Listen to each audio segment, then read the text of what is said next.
Hey, hello everybody, welcome back. It's a, oh god, been was watching, how far through the game am I now?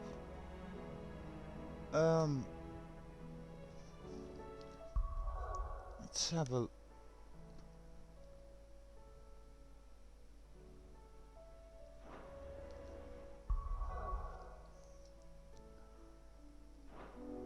oh what am I doing now, wonder?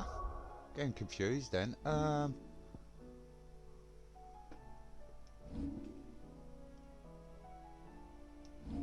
wait, so...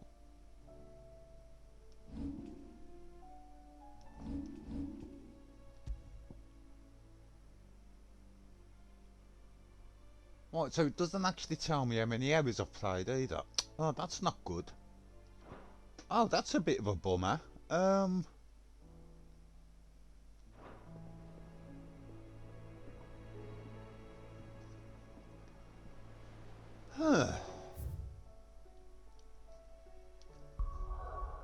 Is there anything in the open world I need addressing before I carry on? No, right.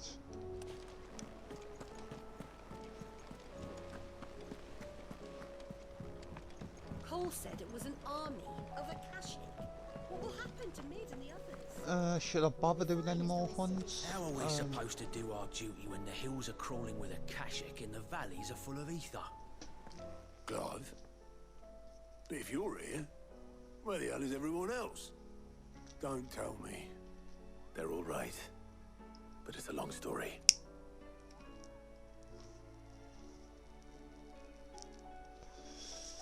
Oh yeah, Joel's been captured by the looks of it, doesn't You it? lot don't do things by halves, do you? Well, at least everyone's still breathing. Now, As far as we know. as for these writings, I'm sorry to say, Clive, but if you had those, you'd be sitting under a pile of rubble. I know. But we were able to save a few bits and pieces from the ruins, most of which ended up being used to build this place. The more personal items we gave to the next of kin. In the case of Sid's things, that would have been Mid. Then I'll check the workshop.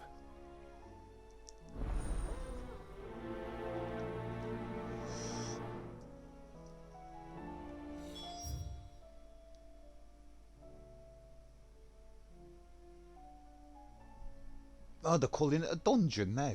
Jesus.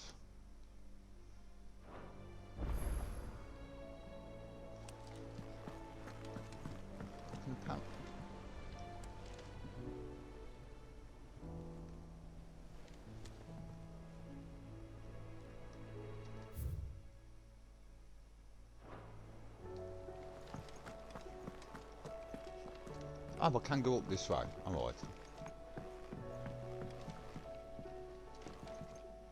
Actually...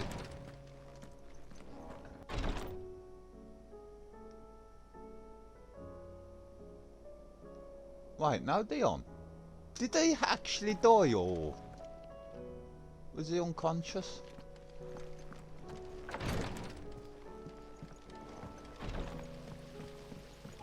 I hope Dion isn't dead. I was kind of hoping he was gonna join the party at some point, because he was one of the good guys. It says here that... Maybe it's the wrong door. Let's go and check Mid's workshop first. Do you think Mid's ship will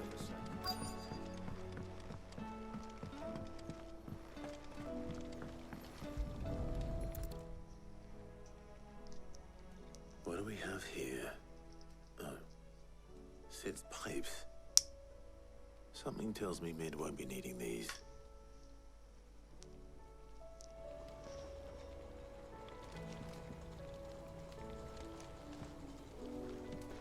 Ah.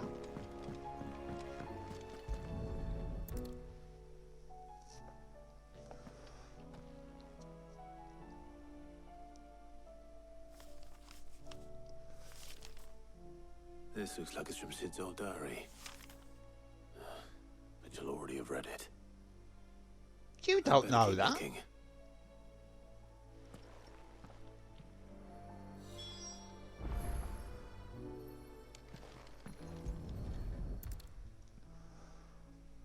remember seeing this doll in Sid Solar. I wonder if it was Mid's. Was the actor ill when he was recording this? Because it keeps on slipping in and out of his lisp. Huh. What's this tucked inside it?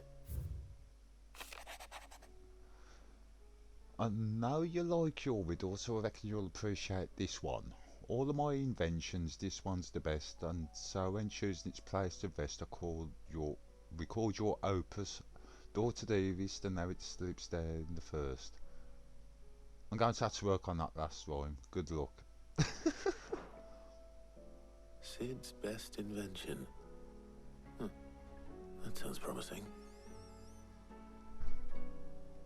So Sid hid something in Mid's first opus. But what would that be? Perhaps Otter might know. We've had no word from Canva for days. Please tell me Mid is all right.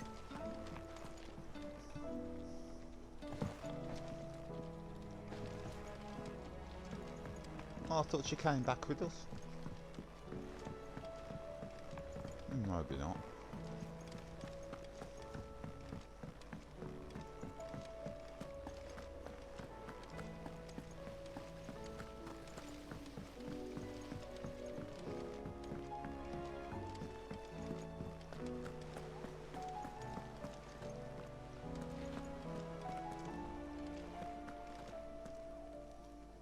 Well, did you find anything? Possibly. You wouldn't happen to know what Mid's first opus was? Opus? That girl's as tone deaf as a banshee. Unless you mean the orchestrion. She couldn't have been more than, what, 11, 12 when she cobbled that thing together? It surprised us all. Not least her dad. You should have seen how proud he was of the little scamp. What's that battered old box have to do with anything? I think Sid may have hidden something inside it. Wouldn't surprise me. Those two and their bloody treasure hunts.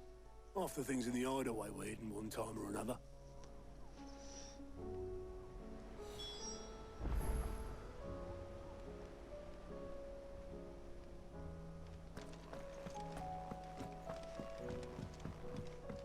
Cole said it was an army of a caching. What will happen to Mid and the others? They'll be fine as long as Sid is there. Before as long as Sid is there, I'm here. I'm literally here.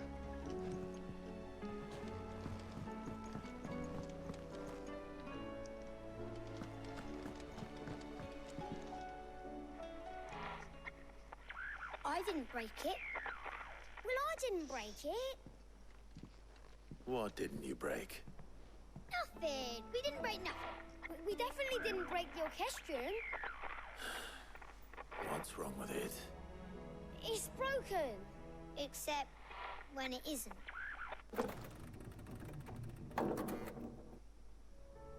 See? And you had nothing to do with this? No, nothing. We just wanted to listen to all the songs at once. So we pressed all the buttons. Like this.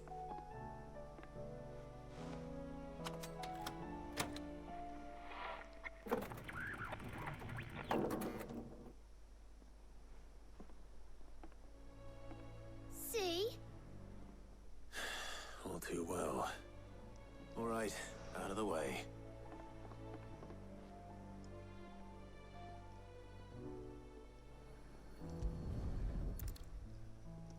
Is that where the cog was from?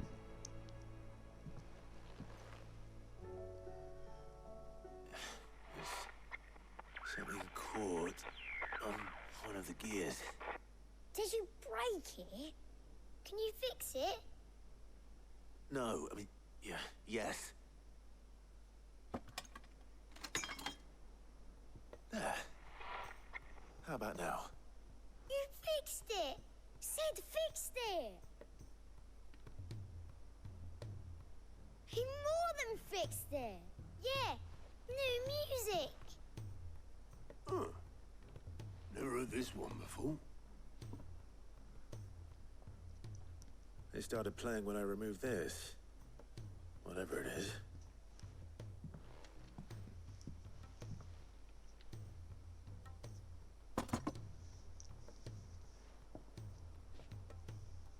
Don't look at me. I can tell you it's important, though. Sid showed it to me once and said as much. Said it was the stuff dreams were made of.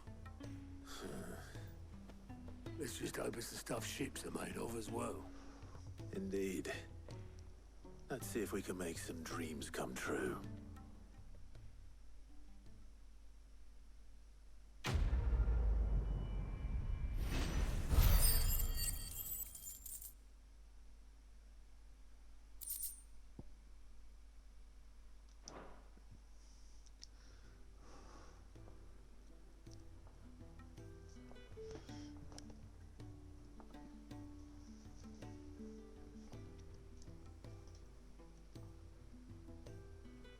Just the two I was looking for.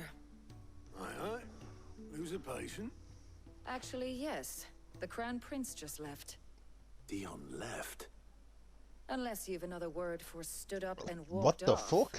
Yes. Dude, left. dude. Well, at least He he's did have the alive. decency to leave a message with Obelisk before commandeering one of his dinghies.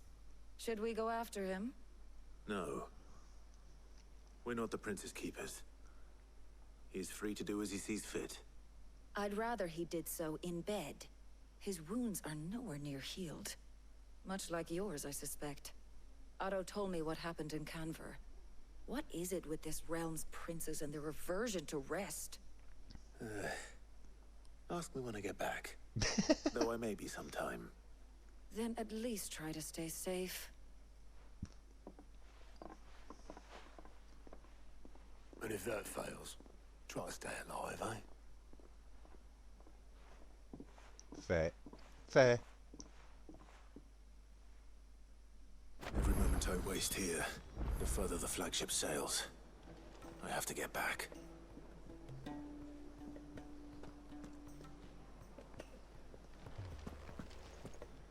Quests as well. Let's have a look at these quests.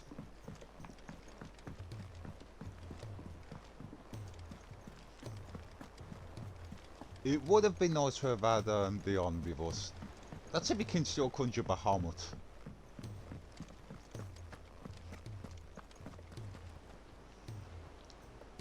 For anyone says I've removed his power, just like to remind the Garuda was actually able to conjure us before we killed her. All right, Clive. Blackthorn told me you helped him out again. Tough for that.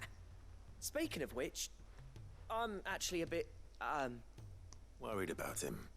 And you want my advice? afraid so.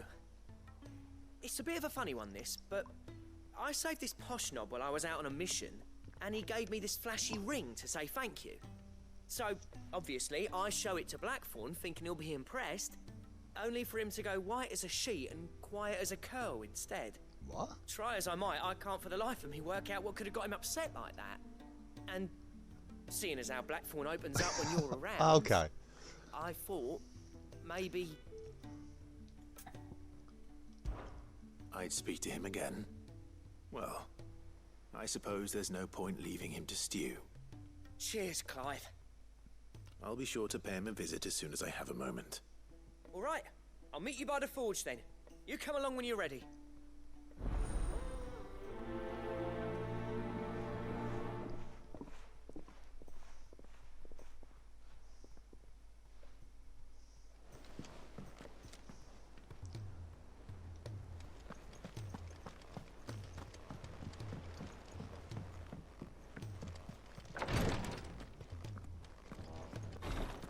She can't kick this up. Glory to Gariga. There you are. And not a moment too soon. What's happened? Taya's busy working herself into an early grave. Since the arrival of her latest patient, she's refused to stop, even for a moment. I've tried offering to see to him in her stead, but she won't hear of it. Clive, she hasn't left the infirmary in days. She's pushing herself too hard. And if she doesn't rest soon, will you talk to her? Order her to her chambers if that's what it takes. Because if she keeps this up, I fear the hideaway will be without its best physica before too long. I know better than to order Taya to do anything. But I'll speak to her. Thank you. I pray you have better luck than I did.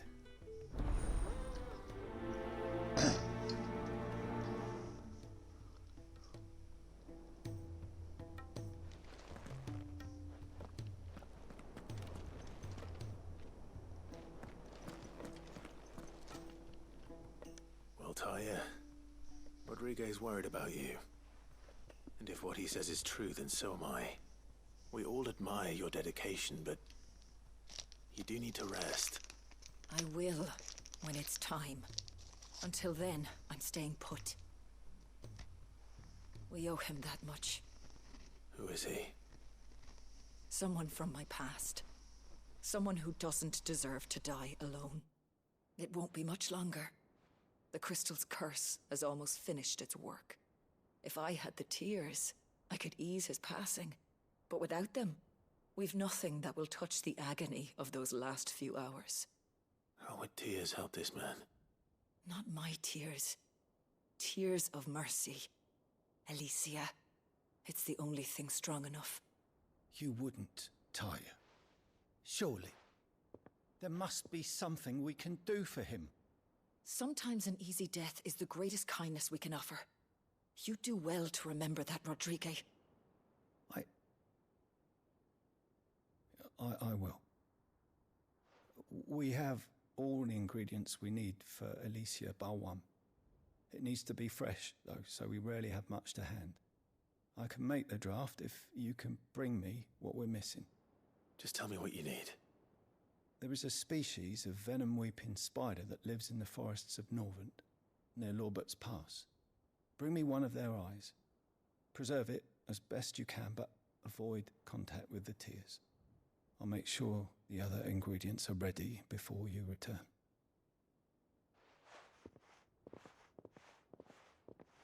Thank you, Clive. I won't forget this.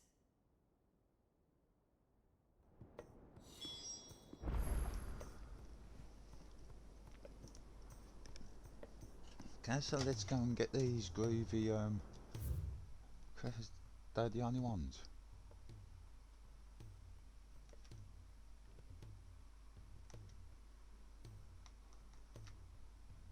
Yeah, sticks actually getting worse now.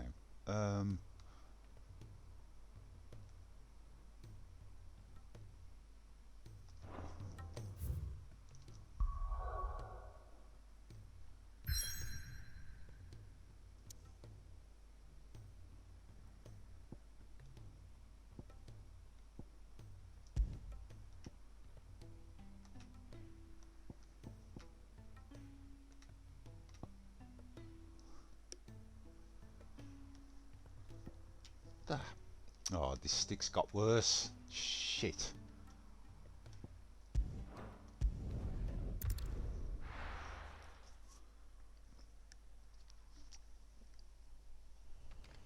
I'll probably do more than one stream today, if only so I can open this up and sort out the white stick.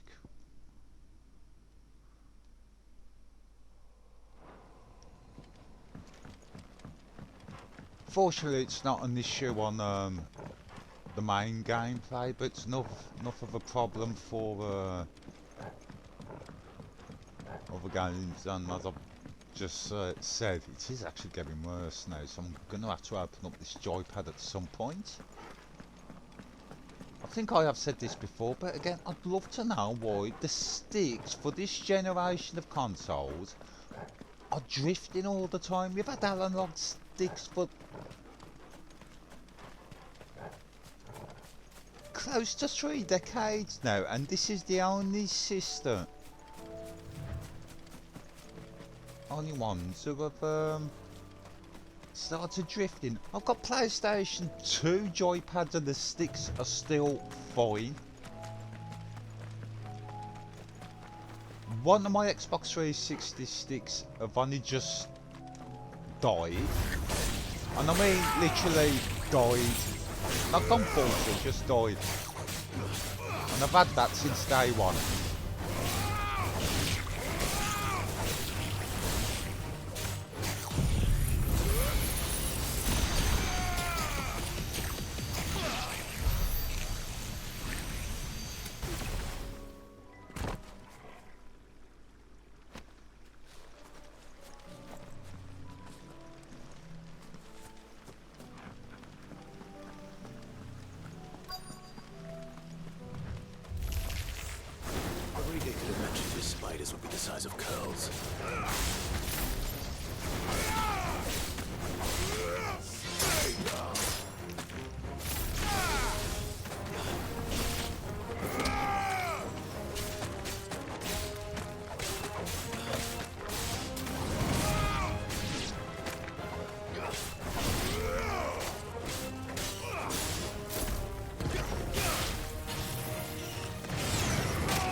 definitely a lot worse. I don't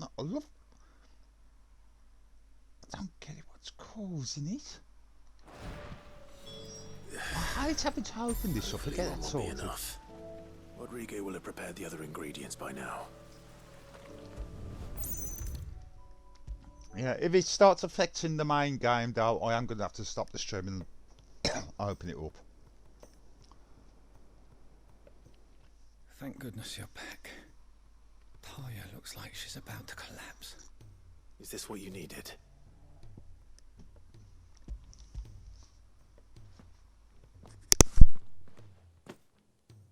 Yes, it is. Thank you, Clive. I'm loath to give a patient Alicia, but Taya's right. Sometimes it's all we can do. A single dose dulls even the most agonizing pain, and all other sensation with it. It may be a gentle way to die, but it is death nonetheless. I wish there was another way.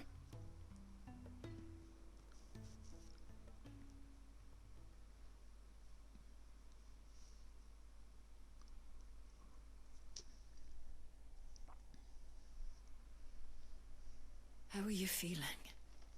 Light, mid-here. Drifting on waves. Good. Just relax. Let the waves carry you to a better place. Thank you, Taya. I'm so proud of you.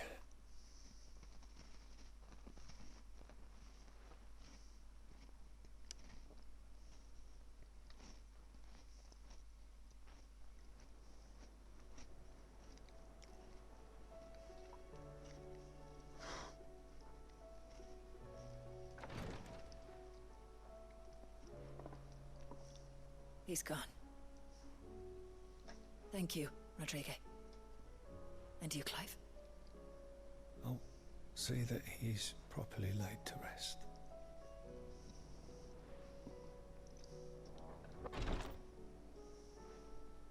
The man you helped today was my mentor, back in the Southern Isles, on the front lines of some meaningless war.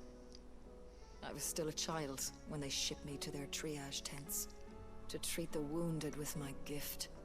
But in such blighted lands, I was next to useless.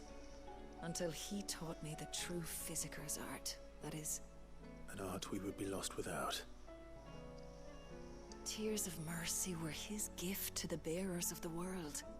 A respite from the agony of the curse's end. And a kindness Sid would have approved of. You know as well as I what life is like for a bearer soldier. Marched from one battle to the next, never knowing which might be your last.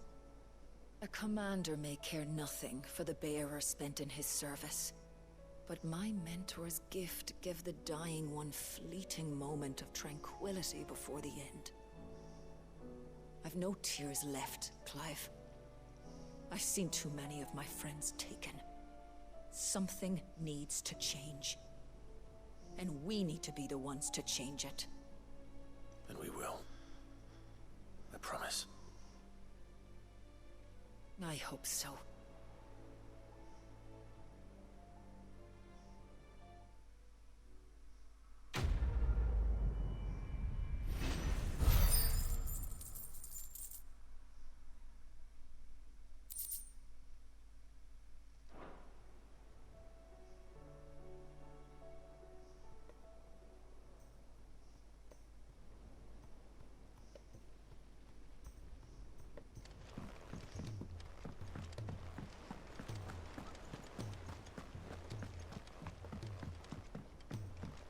Cole said it was an army of a Akashic. Going to speak with Blackstone, then we'll do that other one.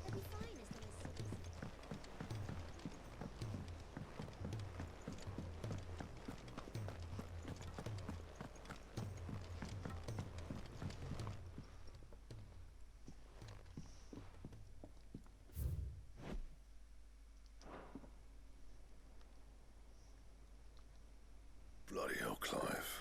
Not this again. Oh. Ain't you got better things to do with your time? That remains to be seen. August tells me he showed you a ring, and that the sight of it clearly upset you. Would you mind telling us why? Come on, mate. Bottling it up ain't gonna help no one. If it weren't the ring, and it was something I said, then I'm sorry. It was the ring, right? It brought back some unhappy memories, that's all. Memories better left forgotten. Memories of what? There are things we'd all rather leave behind, Blackthorn. But sometimes it helps to talk about them. And sometimes it doesn't. Is that so hard to understand? Don't be like that. Fine. If it'll get you off my back. That ring you flashed was the work of Zoltan. We apprenticed together, back in the day. You've never mentioned him before. Why would I? Ain't seen him in decades, and the last time I did, we almost came to blows. The ring brought it all back. I could tell it was one of his the moment I saw it. Bastard's improved, though. More than I thought possible. That thing's a work of art. So it was a nice ring. Worth a few gil, maybe. What's it matter to you? It matters because engraving metal's a nightmare, and I've got no bloody idea how he managed it. The fact is, I couldn't make anything even half that detailed. So what? You're an armorer, not a jeweler. I'm the Hideaway's master craftsman. I'm not stealing a living at some backwater village forge. My armor keeps you lot safe, and my swords keep you dangerous. As far as I'm concerned, every swing of my hammer's another blow struck in the name of our cause. So I put my heart and soul into my work. Because the curse breakers deserve better than second best. And I refuse to be shown up by the likes of Zoltan. Very well. Why don't we go and pay him a visit? Learn his secret. I doubt he'd be too happy to see me. Then just this once. Make peace with being second best. Swallow your pride, and focus all your energies on the task at hand. Keeping the curse breakers armed and armored. Provided you can do that, you'll hear no complaints from me. But if you can't, and it's going to distract you, we need to do something about it. What'd you say, Blackthorn? You know he's right. And it's not like you'll be going alone. All right. Magic. So, where do you reckon old what's-his-name is then? Zoltan, was it? In Dravozd, my old village. He won't have left. He's the chief. Dravozd, eh? That rings a bell. Not far from Tabor, right? Just north of the fields of Carava. Got that, Clive? Meet us at Dravozd as soon as you can, yeah? And I'll make sure Blackthorn don't get cold feet. Good luck with that. I'll see you there.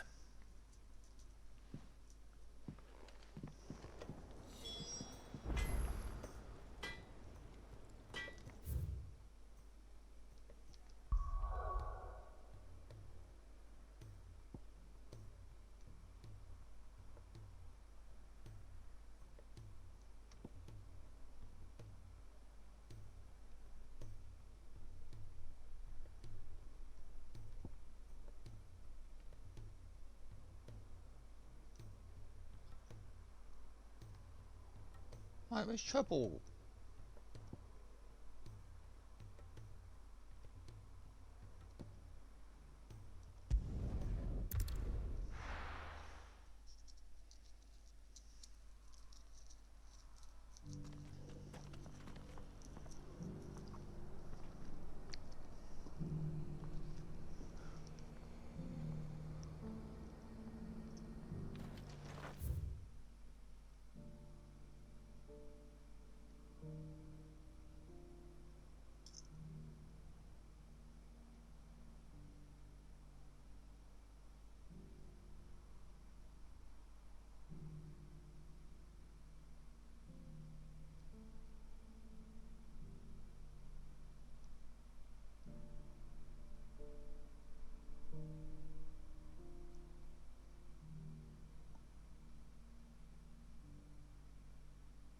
Where are you?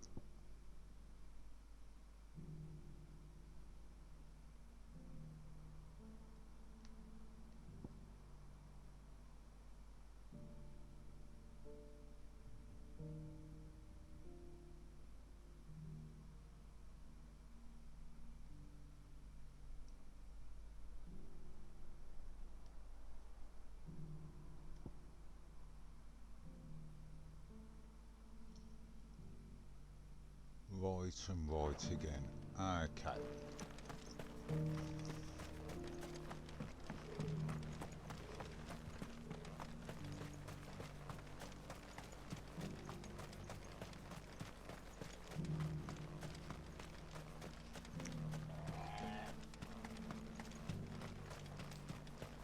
The free cities under sea?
Oh. Gonna say. Down already? No. This charmer ain't letting anyone through. Why are the gates closed? Chief's orders. No one's allowed in without his say-so. Not that I'd have let you in anyway. You look like trouble. I suggest you go home. That's what I'm trying to do, you little prick. Ain't changed a bit, have you, Snotty? No. It isn't. Blackthorn. Long time no see, eh? What the hell are you doing here? Well, it was meant to be a surprise, but since you asked so nicely, I'm here to see Zoltan, you fucking numbskull. Now let us through. All right. Just don't go starting anything with the chief. Yeah, I promise I won't throw the first punch. That good enough for you?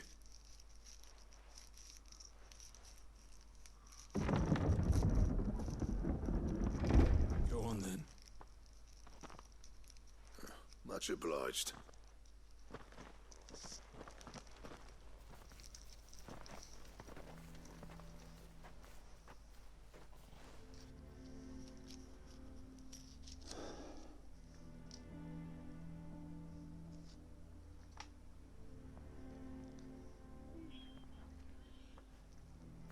So this is Dravaged. Not much going on, is there?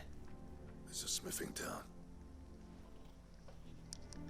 When I was a lad, you'd have to shout to be heard over the sound of hammer on anvil.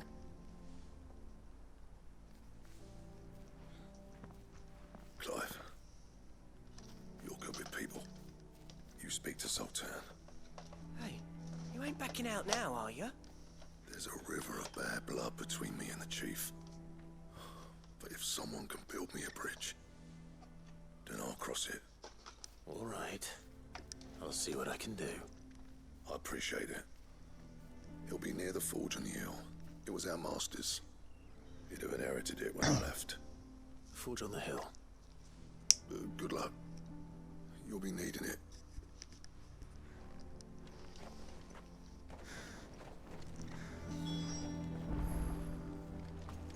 But if we can't fire the forges, how are we going to earn our keep? Shut your hole. Mama, why hasn't Papa come back yet?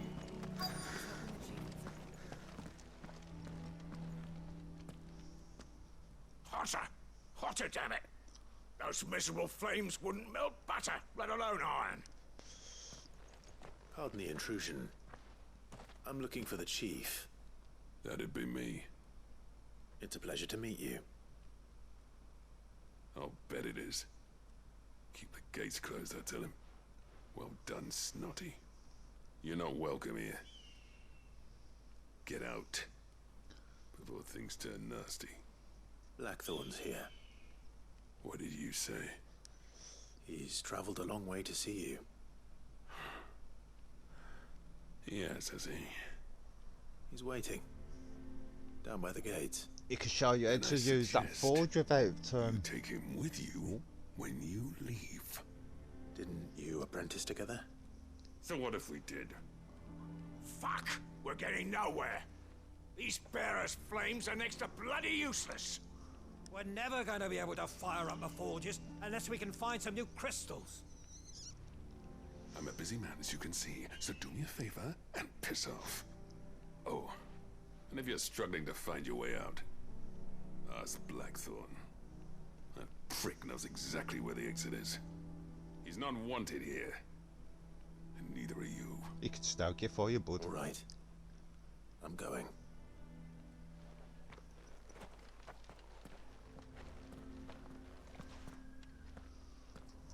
Please, Chief, you've got to do something.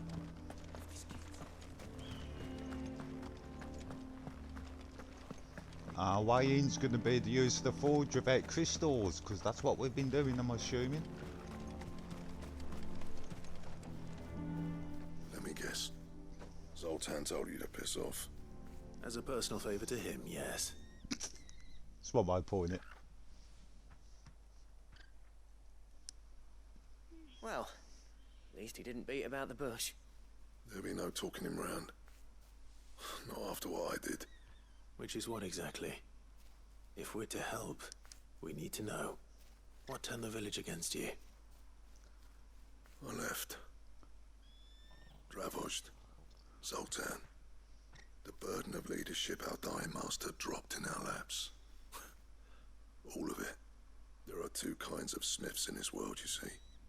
My kind, who are in it for the love of the craft, who labour on a single piece from dawn to dusk to get it just right. And the other kind, who are in it for different reasons. People like Zoltan, whose work is quick and cheap. The kind of smiths who shit out a few hundred blades, reap the profit, and divvy it out among themselves. There wasn't a single day we weren't at each other's throats. And bit by bit, people started taking sides. You would have torn Dravost in half had it gone on. So, I left. You didn't have to do that. Zoltan's a better chief than I would have been. His way of doing things kept food on people's tables. Dravost prospered without me and my lofty ideals getting in the road. Until the crystals run out at any rate. Without magic to fire the furnaces, this place is as good as dead. It depends on how you look at it, though. There's got to be other ways of making fire. We manage it in the Deadlands. Thanks to Sid's ingenuity, yeah. He saw all of this coming. Knew crystals were the problem, not the solution. And spent years coming up with ways of doing without. You know what I mean, though, right? Where there's a will, there's a way. What I'm trying to say is that it's not your fault. You couldn't have predicted this. It doesn't matter whose fault it is. I don't want to be the greatest smith alive just because I happen to be the last. Yeah, that's a fair point. Clive. Dravost won't last long without its furnaces. So, do you think it's time we shared Sid's bellows with the world? Yes. The way I see it, it's your decision to make. Hold on, Blackthorn. Sid made those things for us. They give us an edge over the rest. And you'd be throwing it away. Yeah, man, we'd be taking away their ability. All right. Do it. This place was your home. I won't abandon it to its fate. Sid's creations were never meant to be hoarded. It was only ever a matter of time before we shared them. Let this be another step on the road to freeing Valisthea from the prison of the Crystal's blessing. Dravost will show the world that it's possible. Wouldn't you agree, August? When you put it that way, of course. It's like hearing Sid speak from beyond the grave. Thank you, Clive. Shall I go and fetch the plans, then? I know I'm off by heart. I'll be needing some help, though. Building a furnace isn't exactly a one-man job. Do us a favour and round up anyone strong enough to lug a brick or two with you, August. All right, then. And I've got a job for you too, Clive. Finding me some salamander skin. I need leather for the bellows and nothing else will withstand the heat. Luckily for us, salamanders feed out in the fields of Carava. Time for a spot of hunting, then.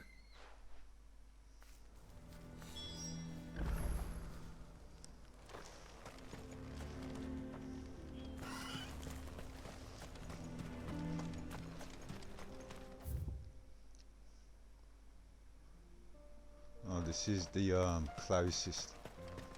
Okay.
Calm down, Torgal.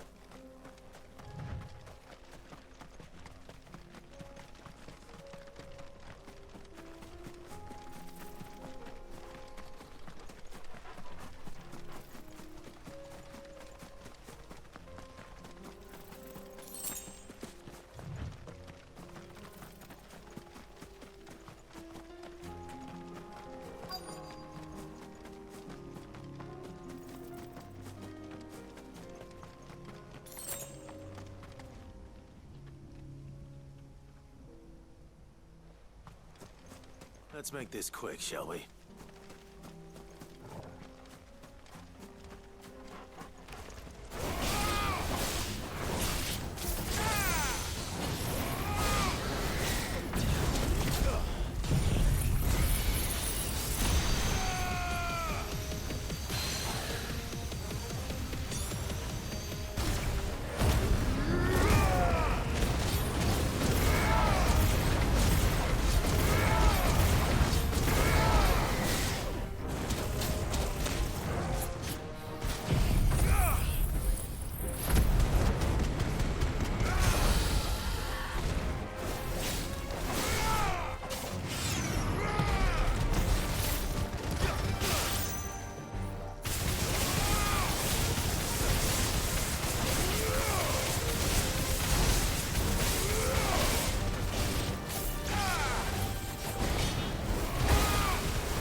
Dare say that would be enough for a decent set of bellows.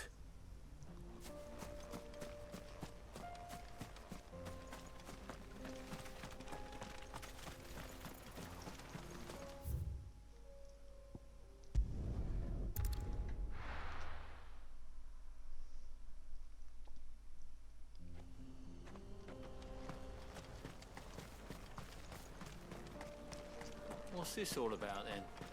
Don't know. Any trouble finding the skin? Nothing I couldn't handle.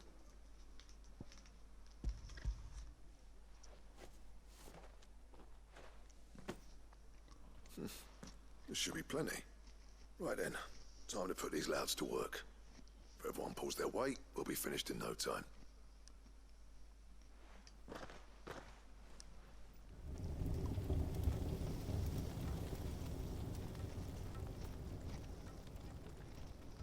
Well, I'll be damned. I honestly didn't think it'd work. But it's hot enough, all right. And without a single crystal in sight. You know what this means, don't you? I do, yeah. Dravost is saved.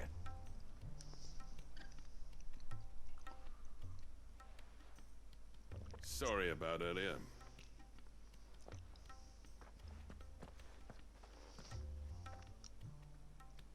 I take back everything I said. That thing you built us is an honest-to-God's marvel. You've saved our village. It's Blackthorn you should be thanking. He oversaw the construction. Give this to him, would you? What is it? Pet Cole's cinders. After he left, I spent years trying to eke the most out of our forges. That there was my answer. Chuck it in the fire, and your forge will burn hotter for longer, which will do wonders for your steel. Our secret for yours. Only fair. I've always envied Blackthorn. Since the day I became chief, I spent every spare moment trying to match up to the bastard. No amount of sleepless nights at the Anvil will ever bridge that gap, though. He's a genius. Plain and simple. The man Dravost needed. But he took all his talent and left. Gifted. And each other. Is it any wonder I hate his guts? The cinders would mean more coming from you. I need to forgive him first. And that's not gonna happen. Oh, dude, come on. Well, you know what they say. Oriflamme weren't built in a day and all that. These things take time. Especially when they involve two geezers who hold grudges tighter than their hammers. But what matters is, Blackthorn's got that twinkle back in his eye. And I'd call that a job well done. So would I. I reckon he's going to be at it a while yet, though, so why don't you head off without us? I'll see that the old git gets home safe and sound. See that you both do. I'll save the cinders till then. All right. It'll be a nice little surprise for him.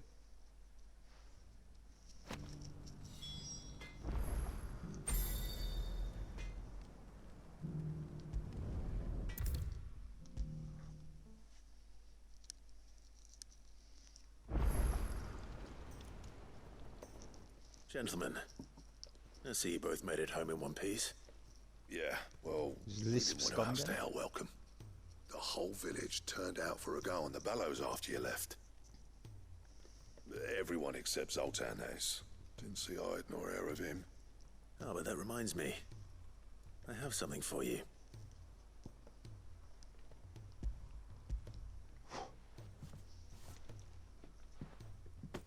Pico Cinder. How'd you come by this?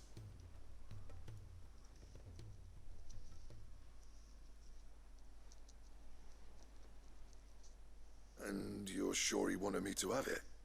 I'm sure. You didn't say so, but I think he wants to forgive you. Huh. Imagine that. Yeah. You know I could never leave this place, don't you? Every time you put on mail, you and the curse breakers are trusting me with your lives. There's no greater honor for a smith than that. I'm not about to go crawling back to Zoltan for forgiveness, but I will make good use of his cinder. And if that helps save even a single life, then he'll have my gratitude. What was it you said he called me? Huh? A genius? And he spent sleepless night trying to copy me, did he? Sounds like I better get to work. I've got a reputation to uphold. It's good to see you back on form, Blackthorn. I don't know how you pair put up with me sometimes, but I'm grateful all the same. Now, where was I? Oh yeah, about to put Zoltan back in his place.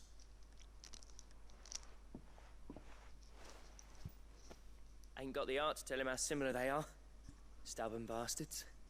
A little healthy competition should be good for him. You're not wrong.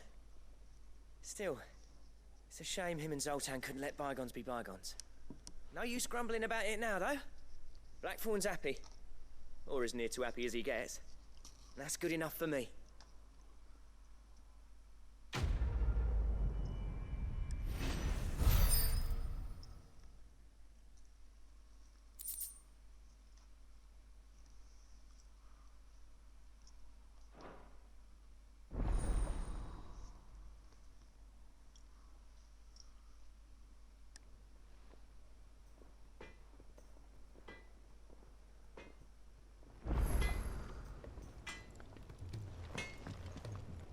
Trouble with your gear, or... what do you want?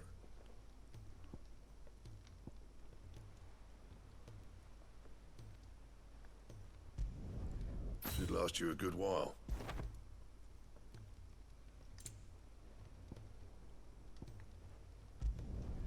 Not bad, if I do say so myself. No scratches, all right? You can thank me later.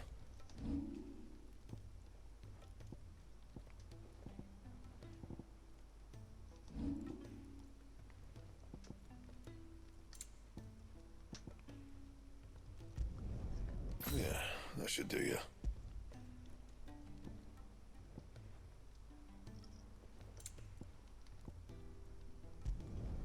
You can thank me later. That it? Fine. There's another one.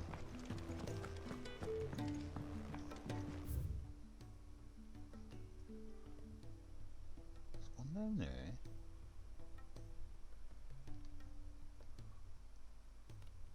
Where am I? I'll go to the gardens. It's just gardens, isn't it? I'll go If there it's first. knowledge you seek, we've tomes aplenty to guide you in your search.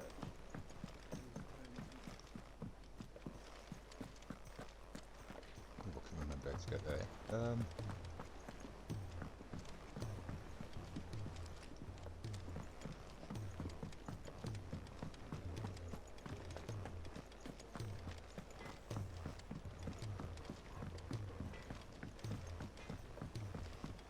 He's a surly soaker.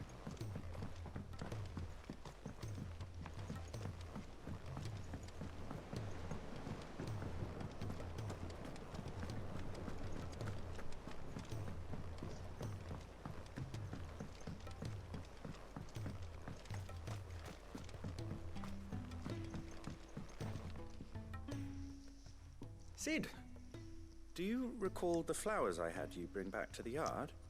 Vaguely. Is something wrong? I'm afraid so. I was able to get most of the Morganbeards to take root, but they rarely flower. I fear the soil here does not agree with them. However, I believe I have a solution. I can't wait to hear it. I'm going to marry the Morganbeards with Morbles. I know, but hear me out. Morbles are possessed of a highly choleric temperament. The fire which drives them appears to be maintained by an abundance of nutrient-rich ether drawn from their environs. I believe that by grafting a Morble vine to a Morganbeard, the appendage's wealth of vigor-inducing nutrients might well stimulate the take on a flower to Morble. bloom. Ooh. The endeavor, I assure you, is scientifically sound. I simply need a vine to prove the theory. And all you need is a single vine from an ordinary Morble. That is correct. A single vine. As for the Morble, I fear ordinary may not suffice. But, as luck would have it, a most extraordinary specimen is rumored to haunt the swamps of Rosaria. It's going to be hunt time, isn't a it? notice concerning this very creature was only recently posted on the hunt board. How timely. Well, I shan't keep you any longer. I know you have much to do, as do I. Now, where did I put my watering can? Okay, I'll worry about that quest after I've checked out this other one.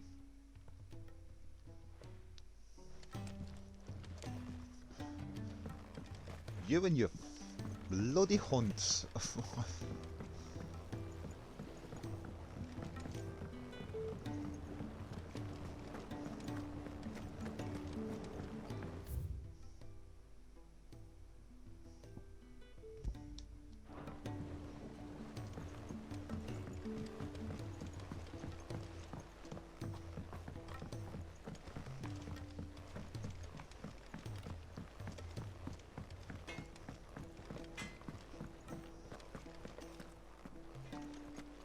If it's knowledge you seek, we've tomes aplenty to guide you in your search.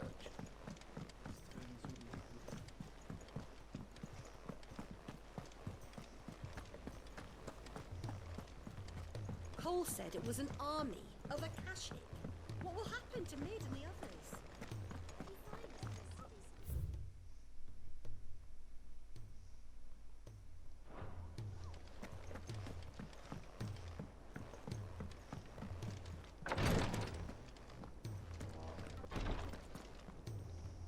Clive, I wanted to give you something for the kindness you showed my mentor.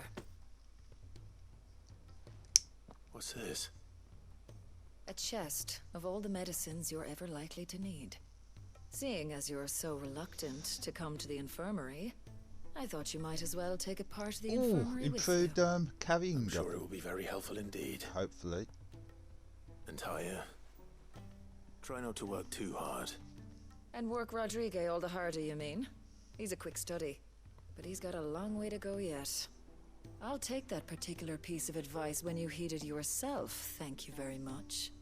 Besides, who else is going to see that your brother takes his medicine?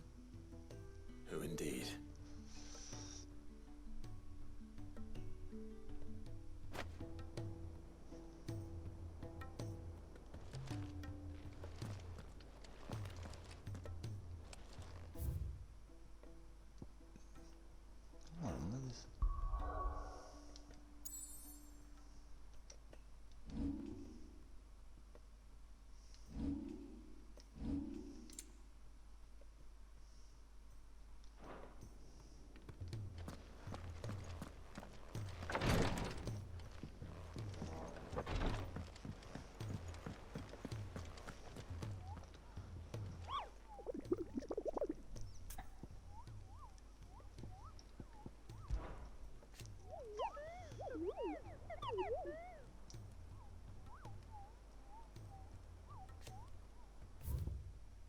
Carrot.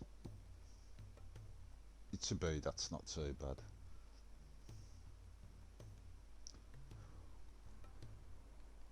Three reeds.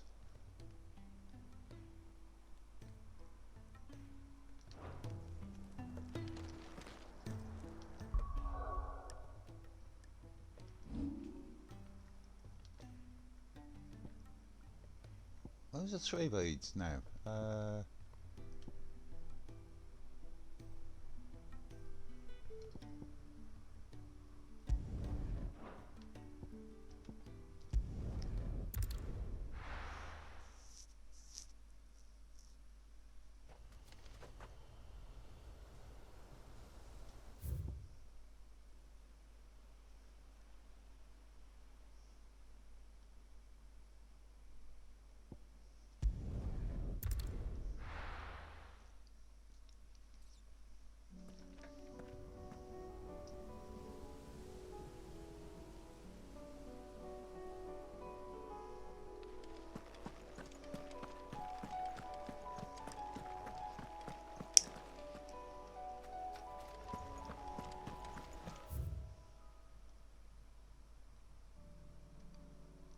No, I guess it's there.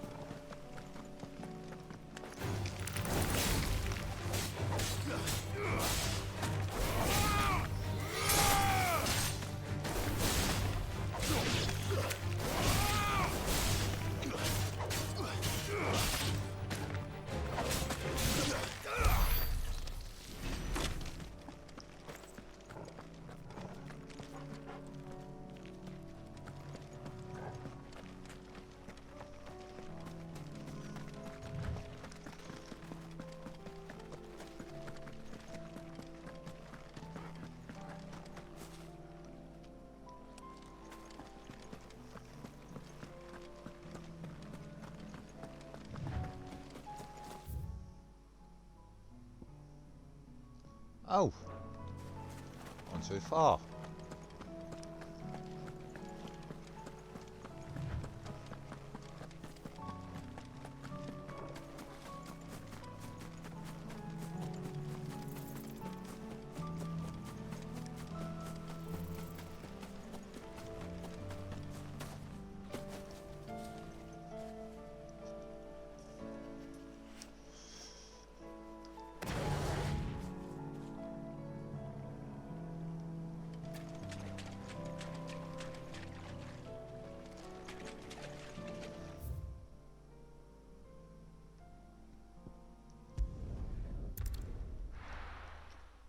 Stock up first.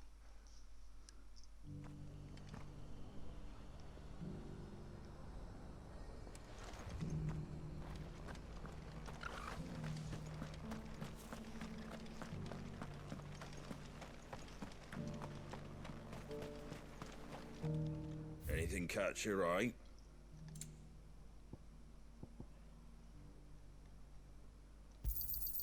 Much obliged. Thanks very much. That all, is it? I'm done.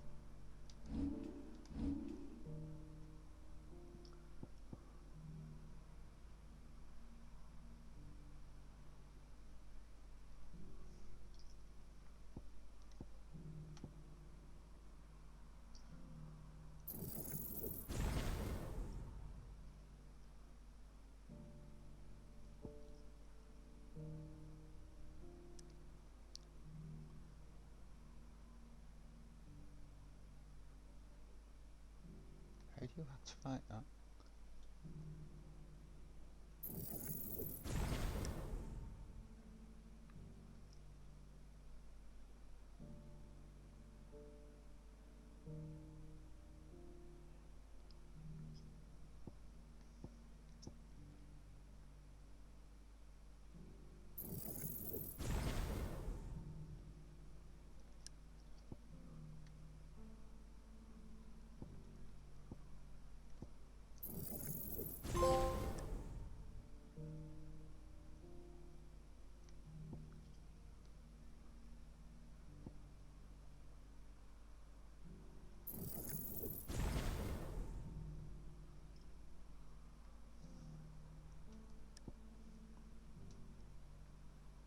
Any small amounts?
Okay, so that's how you use that.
Let's get this vine back to the yard.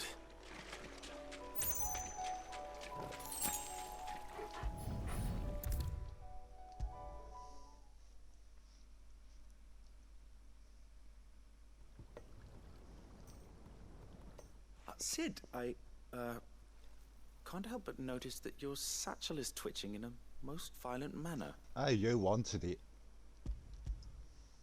Yeah. It's your problem now. What an amazing specimen. The flesh positively throbs with vitality. If I can successfully graft this to the Morganbeards... When I successfully graft this to the Morganbeards, I suspect the results will be immediate. I shall begin at once. Yeah, you better not cry out by your auntie.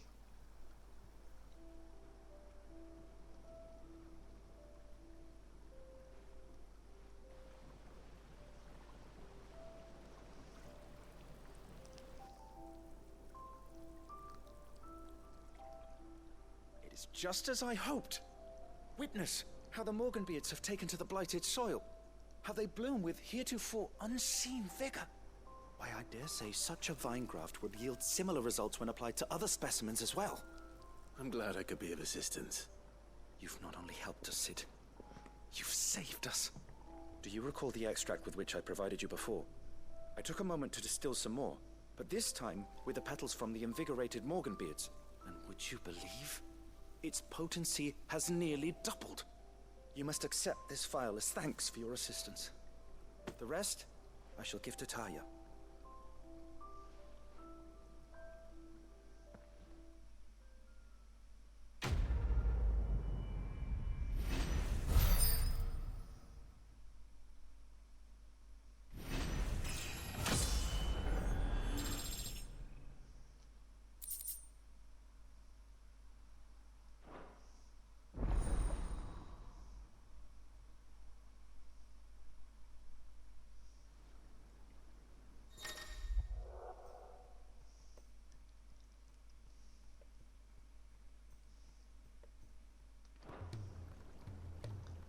Oh, is that it?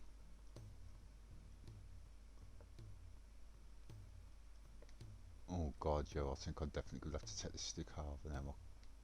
Doesn't feel right. Okay, let's go to the shop.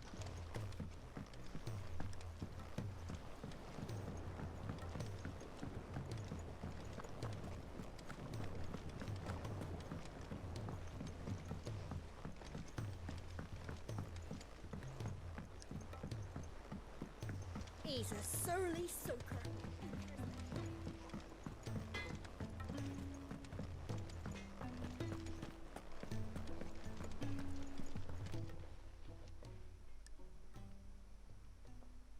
Let me tell you a story, Clive. All right. Them rumours wet legs were spreading.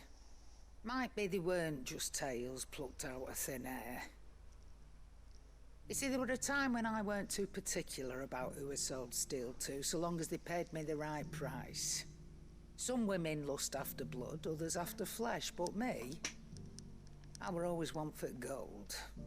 And to satisfy that lust, I sold to opposing armies. Auntie Wainwright stabbed from my Last every of the client Summer in the Wine. back, made myself the most hated woman in the twins. But then one day I met a man who made me a different kind of offer. Said he'd give me access to a realm-wide community of like-minded individuals in constant need of steel and sundries. On the condition I sold to him and his alone. Was that the first time you met Sid? Aye. And I fell right into his damn trap. He was true to his word, so I ended up being true to mine. And I soon started making the best profits I've seen since taking up the trade. And all without aiding or abetting any outlaws. Except Sid himself, that is. Told me about his plan to topple the mother crystals, you know. Said that with them gone, the realm would want for all manner of things. An opportunity for the likes of me to mint gil.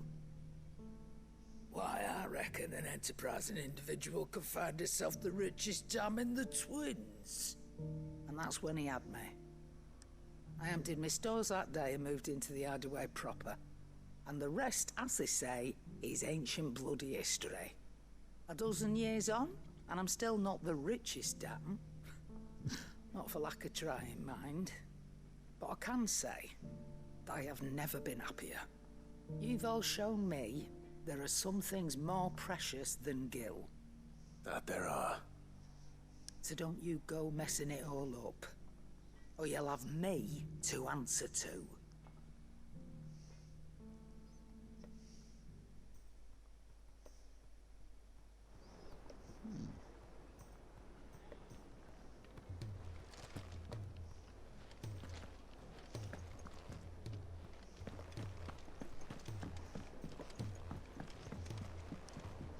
I'm going to take a quick break here. What time is it? 1:20. Yeah.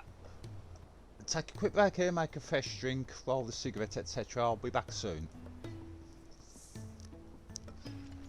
Just thought I'd better stock up, hadn't I?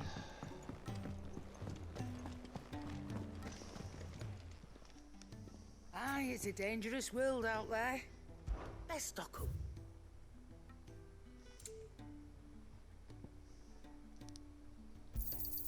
You'll not find a better price than that. You're rubbing me blind, you know.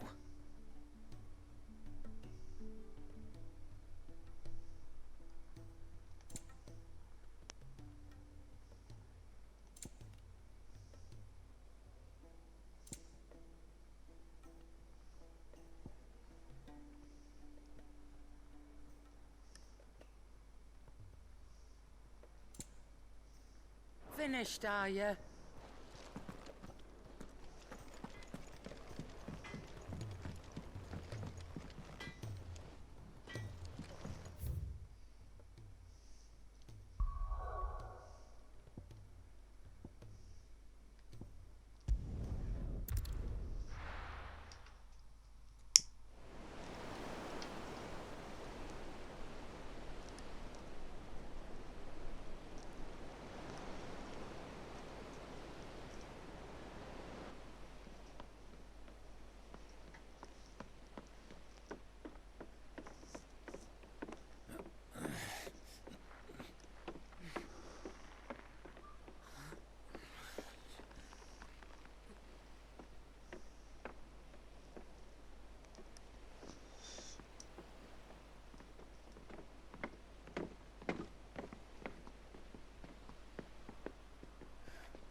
Clive.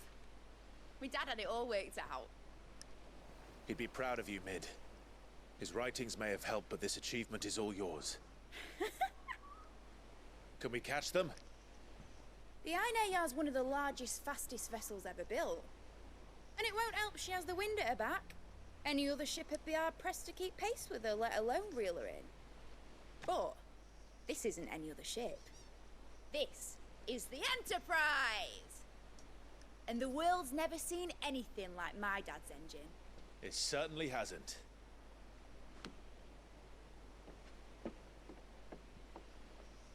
Clive, what do you know of Barnabas Tharm? Only what the bards sing. That he sailed to Ash from southern lands. That it was his mastery of the blade which won him the throne. And that his sword, Odin's sword, can sever the very threads of creation. But don't lose any sleep over a last tilt. We'll do what we must to survive. What we must. The light! I thought this cove was meant to be hidden.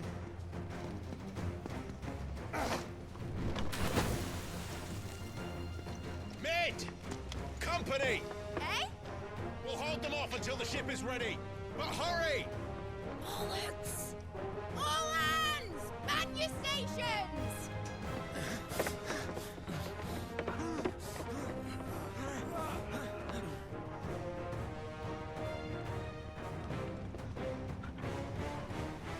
Everyone with me?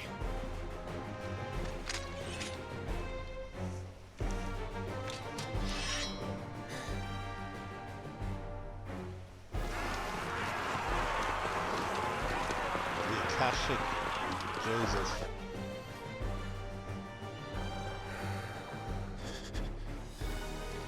they come.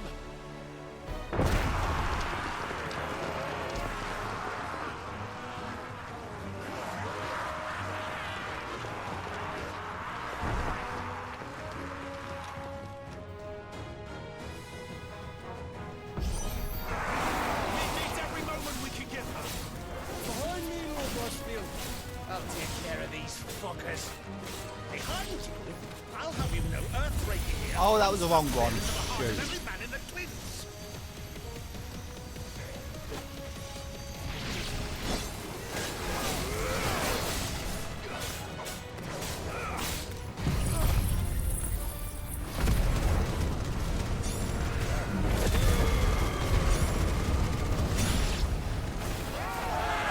About that offer, Gav? How are we doing, Mid? I thought you said that ship was fast!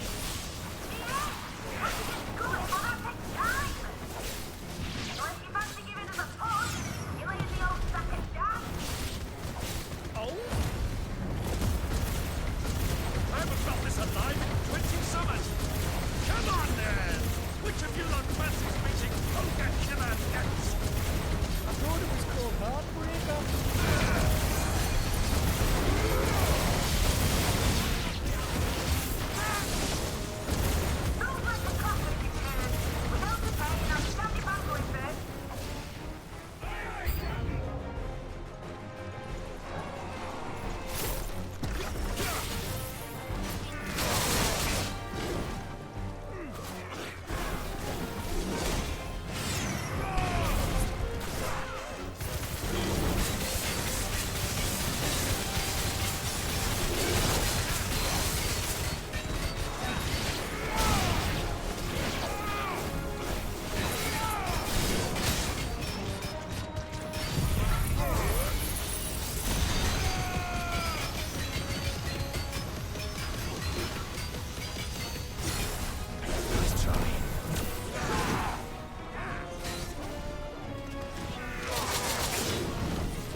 That was easy enough.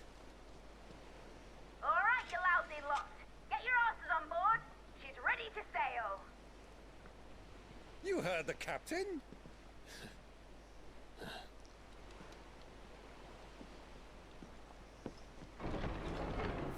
Clive?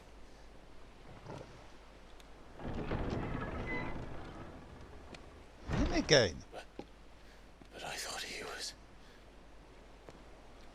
Confounded. Then it is as I feared. Sleipnir is no man, but a creation of Odin.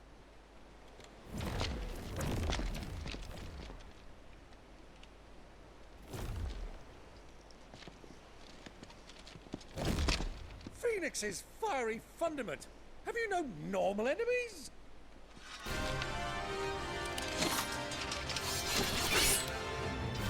Up for another round? Of course we are. Right, Lord Rosfield? A boy, there was a time people called me the Executioner. Or was it my axe? No matter, heads will roll all the same. Mid! New plan! You leave! We follow! Follow? Swimming, are you? Oh, bugger me! Weigh anchor! Engine's dead slow ahead!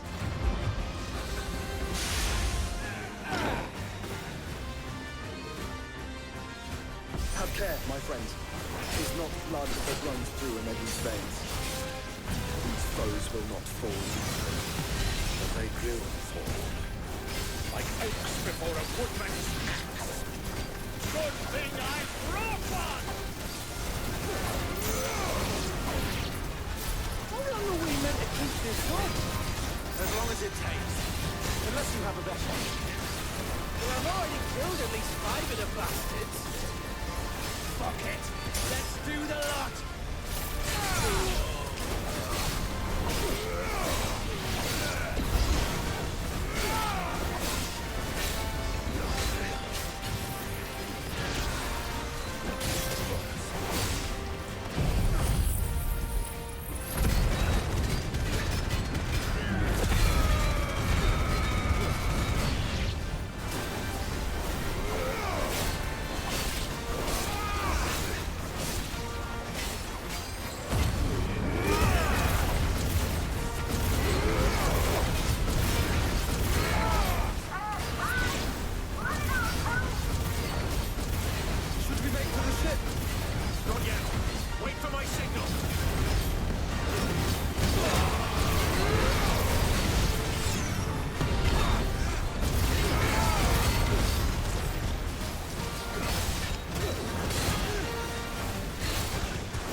What do you want?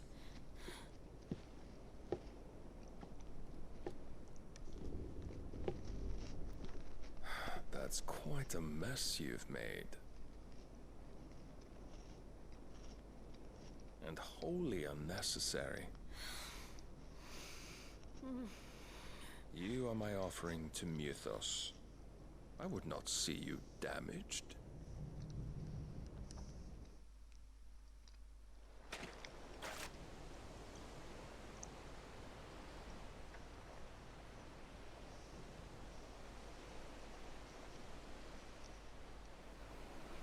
Now back to your stations!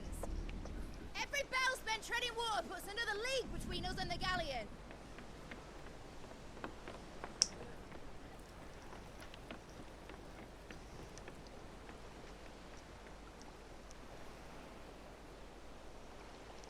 I don't suppose Mid has a spare engine? Since you rose from the grave, my fortunes have plummeted. Are you absolutely certain of this quest of yours, Clive?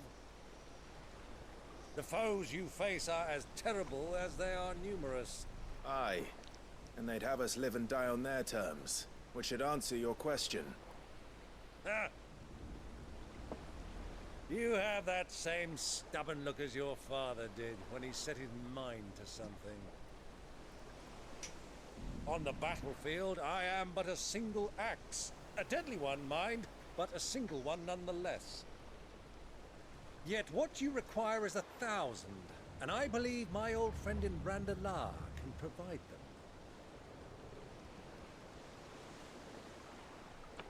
Take care, Clive.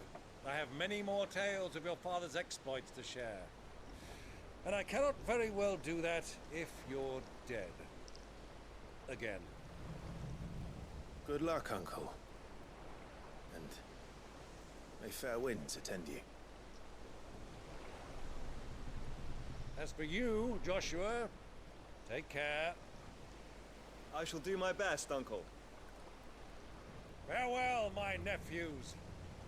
When next you see me, it shall be with an army at my back.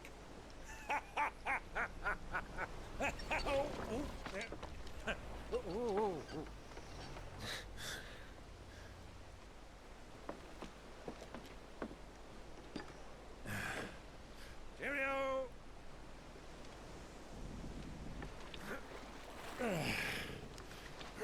Oh, yeah.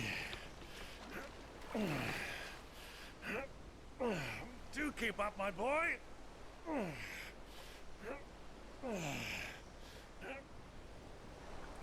Well, we can't have him showing us up now, can we? We would never hear the end of it.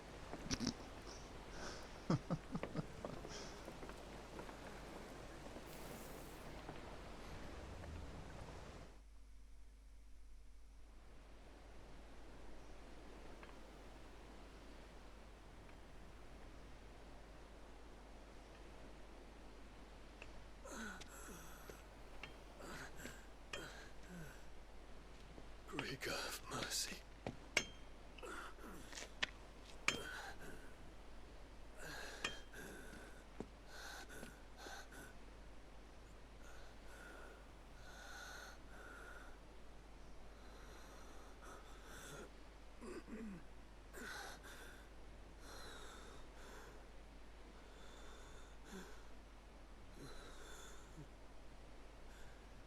All this.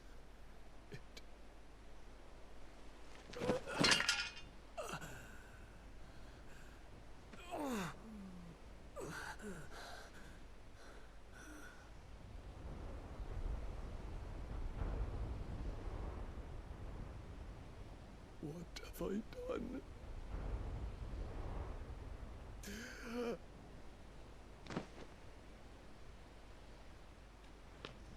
My lord.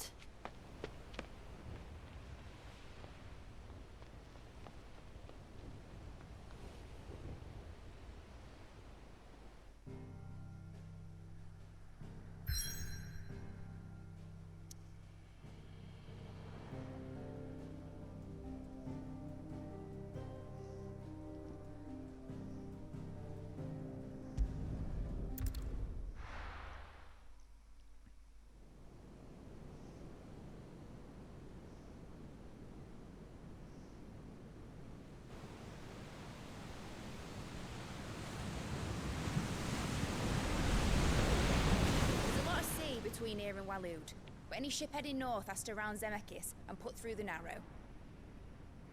Maintain our current bearing north-northeast, and we'll catch the Black Galleon before she vanishes again. What's to prevent her from circling around Ash from the south?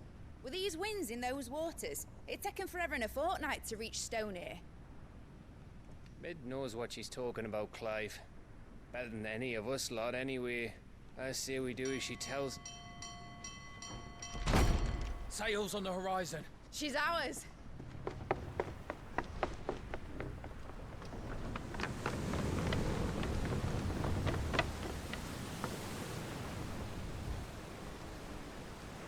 Look alive, boys! Full ahead!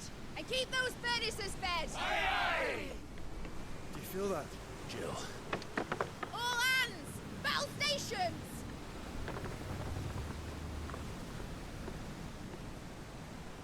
Let's see what this girl can do.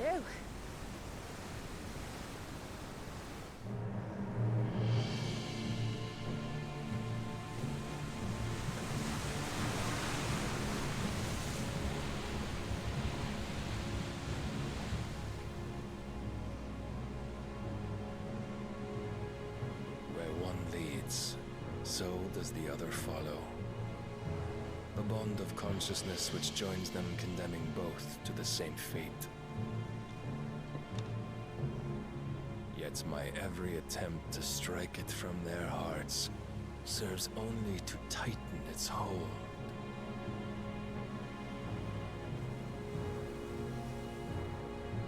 Fascinating.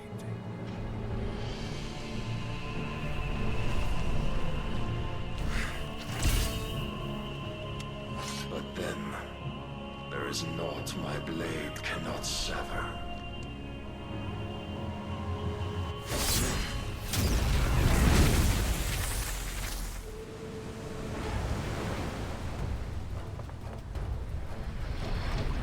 Great Gregor's gosh!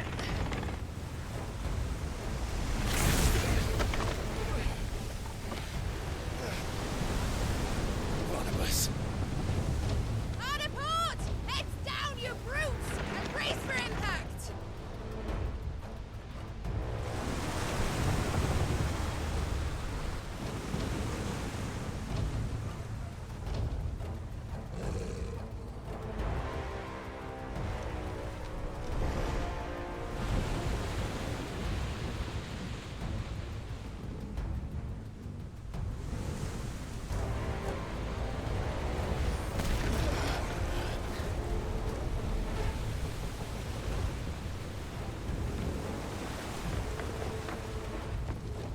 It's now or never. I'll find her.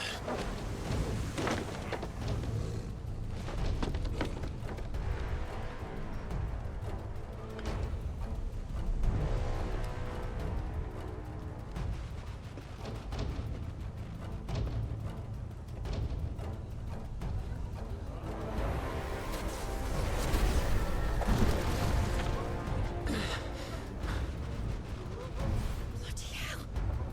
Hard a starboard!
I'm coming. For both of you. Extra shotguns!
Get back.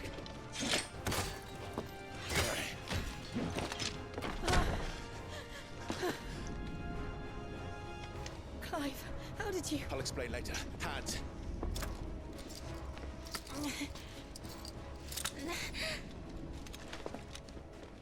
Can you walk? Out of here I can.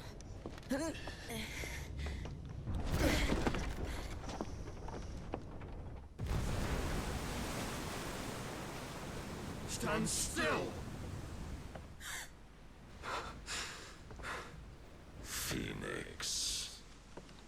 Are you not the dominant of fire? I see naught before me but a guttering flame.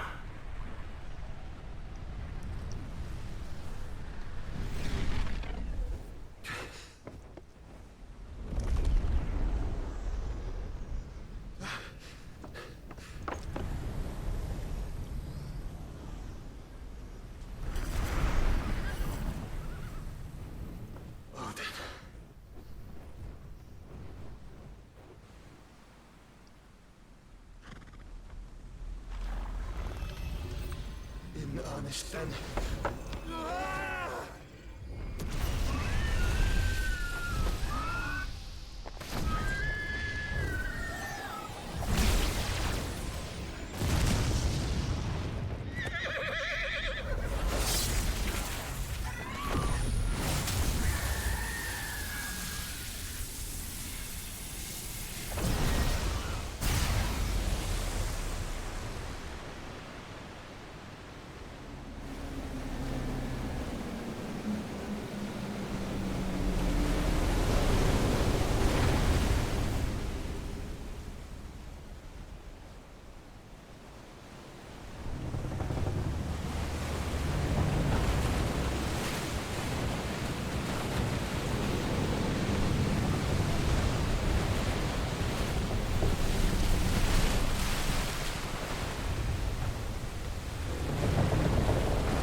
Go on. I think so.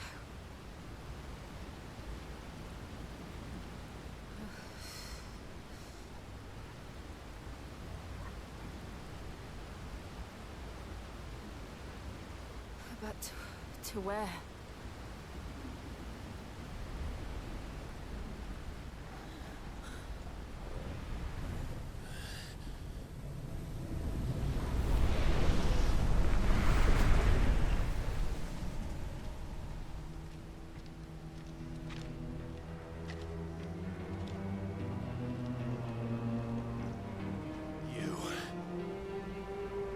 What did you do to Joshua? The Phoenix? Oh, I expect he will survive. This consciousness in which you coil your feeble souls is grown thick with desperation. And thus has my master turned to my blade.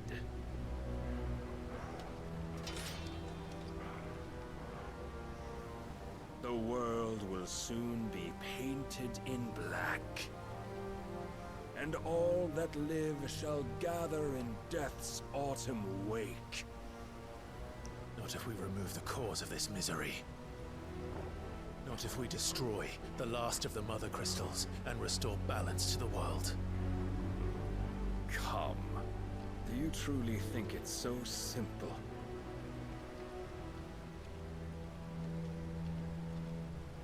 The blight is inevitable.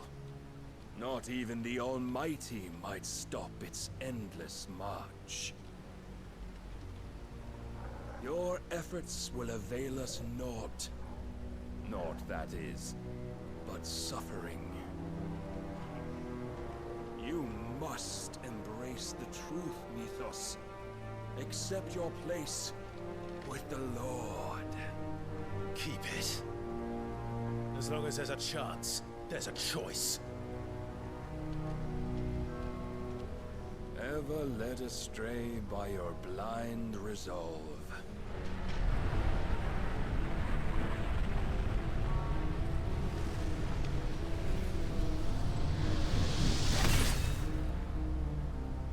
Now, it is time you learn the inevitability of your divine fate. However much it may hurt. Get as far away as you can. Clive, no. Trust me, Jill.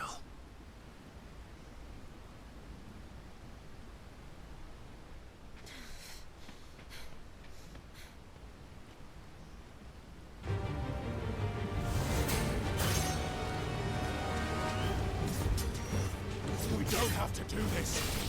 Oh, but we do. If only to remind you of your duty.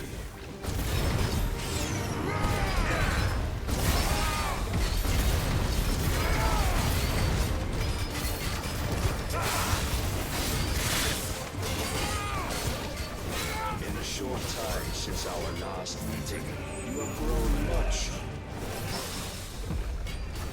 Yet as a vessel, I fear my lord will still find you lacking.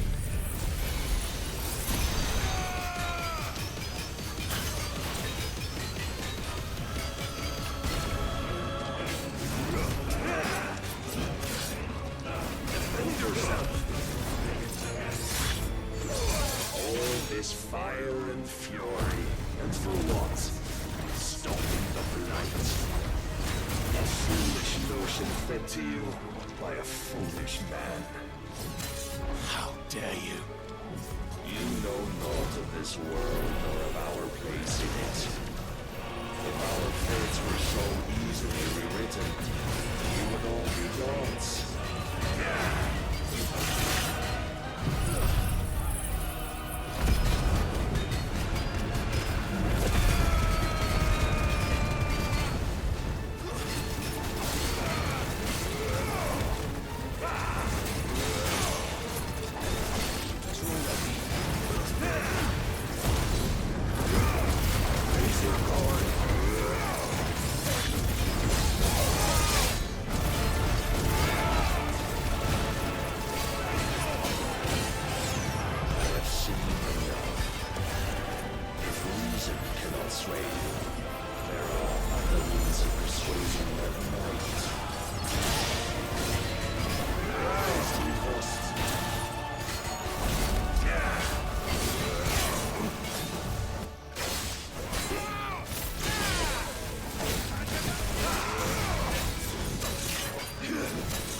Thus is the light of hope severed.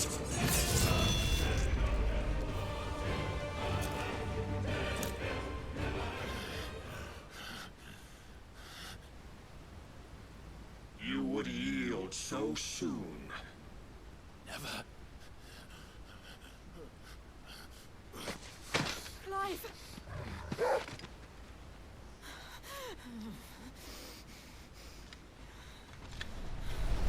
Do you not see?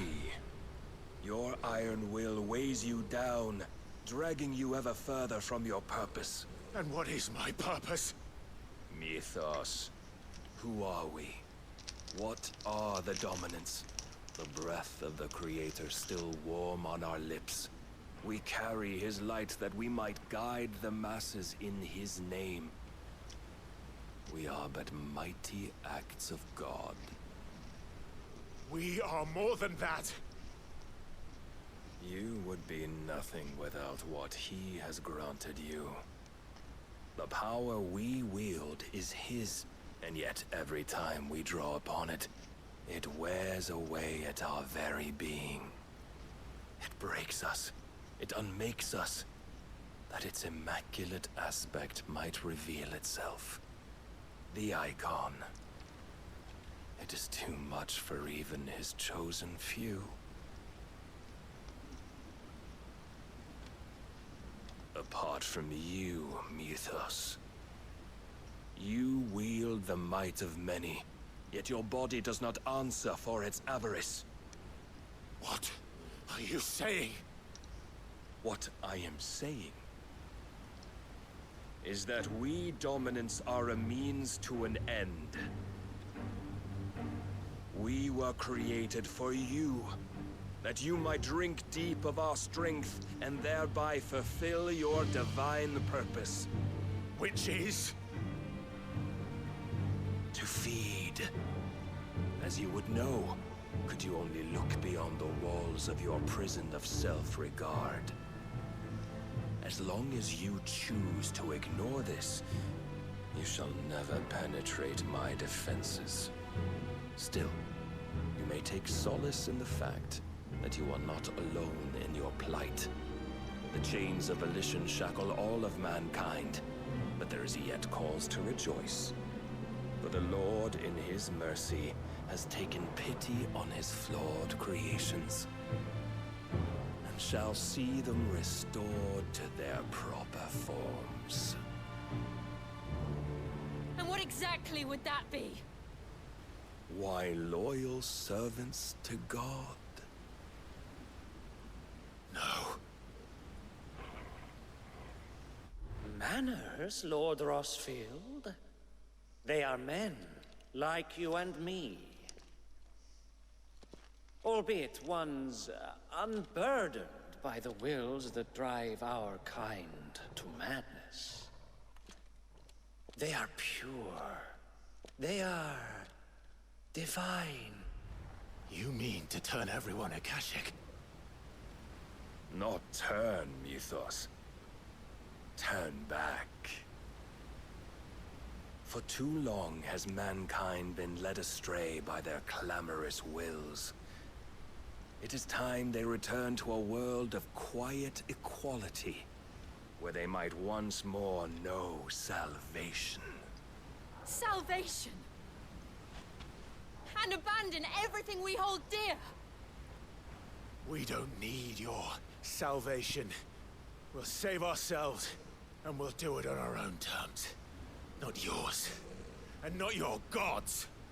With every defiant expression of your will, the tighter the chains of consciousness become. But perhaps that fact may be put to use.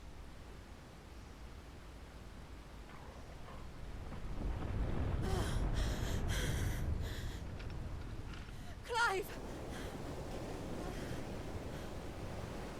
The faster it binds you to the remaining dominance, the stronger your hunger will become. Until it leads you back to the only answer there ever was. Mayhap not by the path my master intended, but back all the same.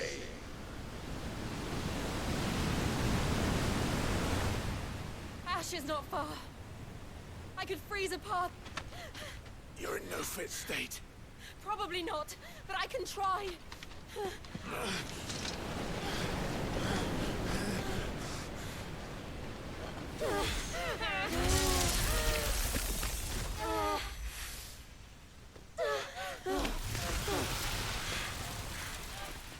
Don't look back!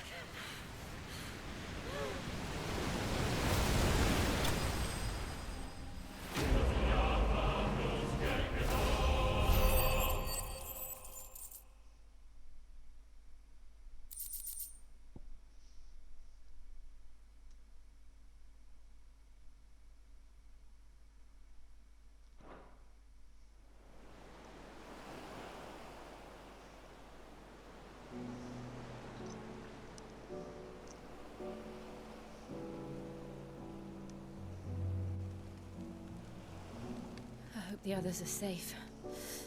The Enterprise was clear of the gap when we fell. They made it, Jill. And they will have seen the ice where it led. We need only wait till dawn.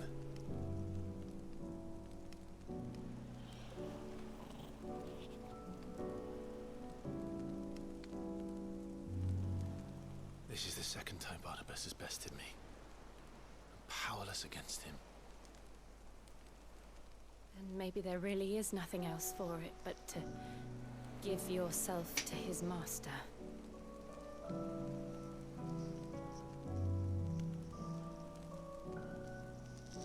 Only you won't do that. The Clive I know would never do that.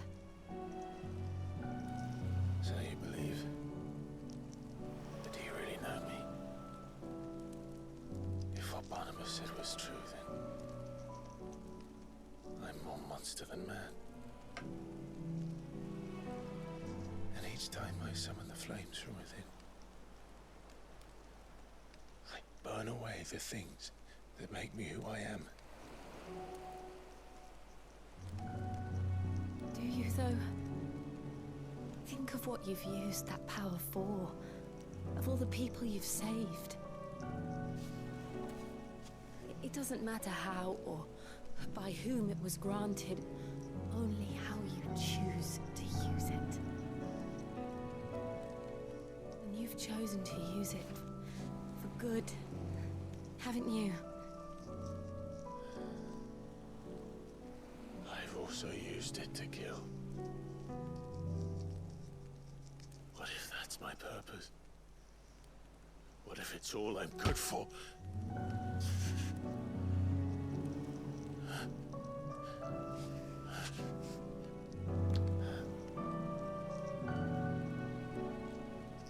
You're still that same boy I grew up with. Always so eager to save everyone around you, and yet always so alone. Because you failed to realize the one thing that needed saving most of all. You, Clive. You. You never once took the time to save yourself.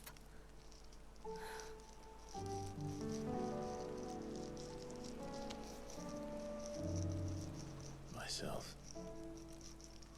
I think I might be beyond saving.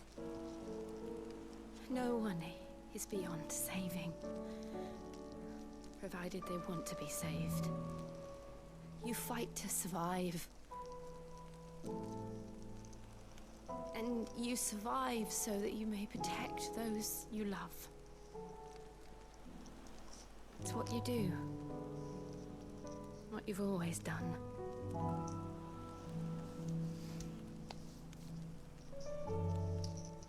And I know you're not about to change. So I'm going to help you. To give you what you need to protect us all.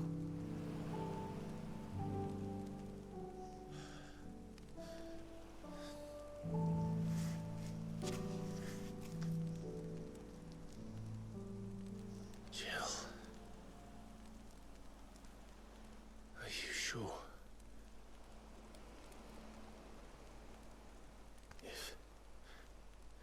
If this is what you want, then...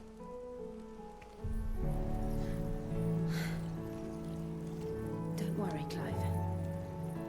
It is.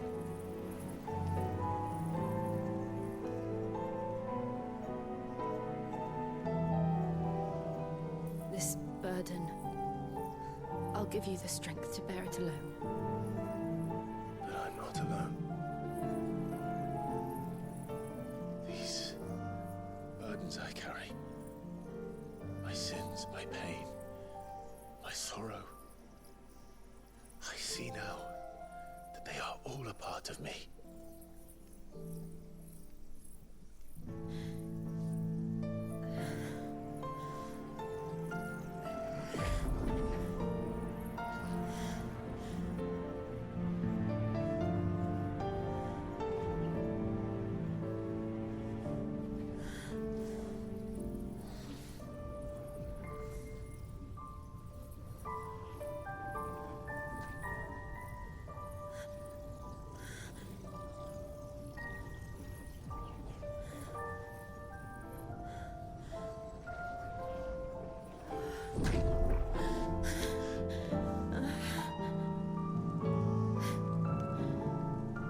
If I'm to continue on, having pledged my life to those I love,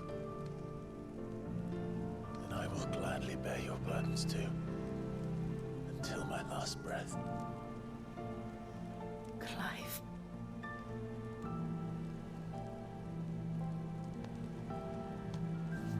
I promise you, Jill, we will find a way to escape this fate. Find a way. way to save each other.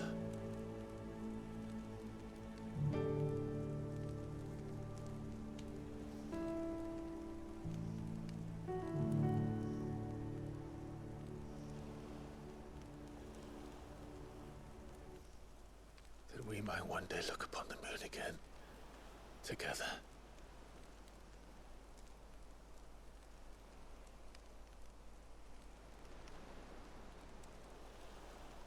And I promise you, Clive, that I will be there, no matter what you must become. I know.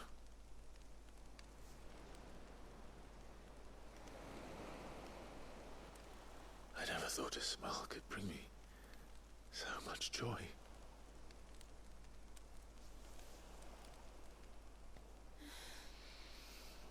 Finally! I've been teasing that all the way through the game. Right.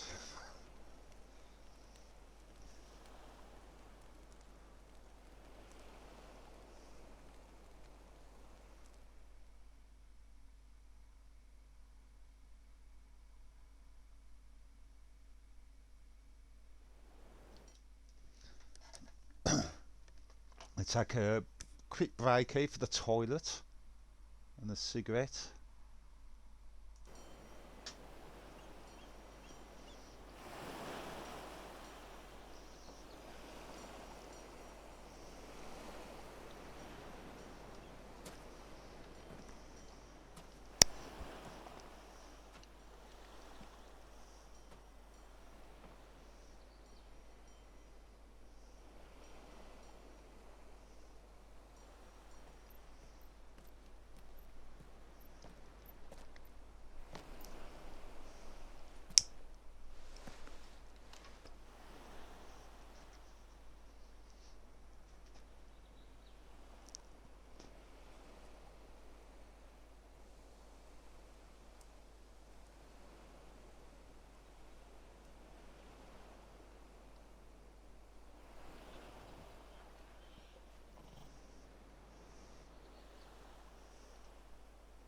What of Barnabas?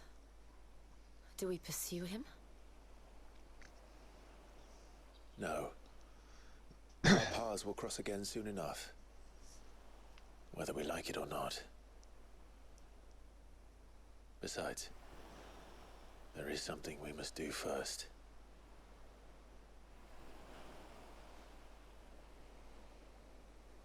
Of course. Drake's spine. The last Mother Crystal. The Einherjar is at the bottom of the sea. Waloed won't dare move on Storm without her. But they know we're coming now. We'll need a plan. And a damn good one at that. Then let's go home and find one. Ash will have to wait.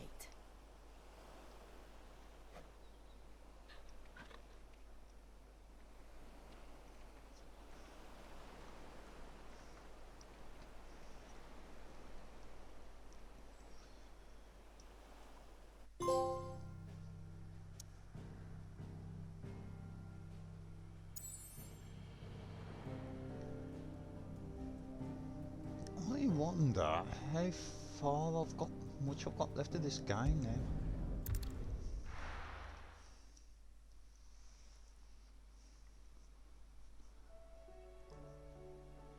Mid says Odin split the sea in two. She's always been partial to a tall tale. But there's tall, and then there's tall. I struggle to believe it myself. I see your uncle isn't with you. He stayed with the Enterprise. After our brush with the Einherjar, she was in urgent need of repair. And my uncle knows a shipwright in Randalar. We're to join him there when we're ready to sail for Ash. You sure that's wise? Last I heard, the place was still overrun with Akashic. Show me a city where that isn't true. Ultima's plague is spreading. We're running out of time, aren't we? We've done our best to shore up the hideaway. I doubt a few planks will stop what's coming. Still, we'll keep at it. Every little helps, I suppose. Let's hope so.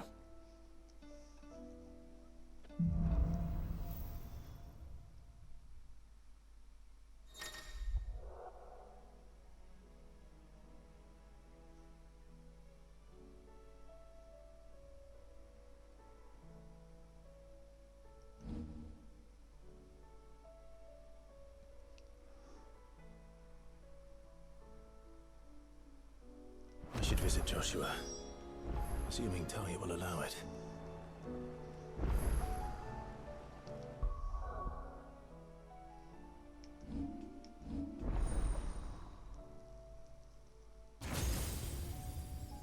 Oh, there's one more.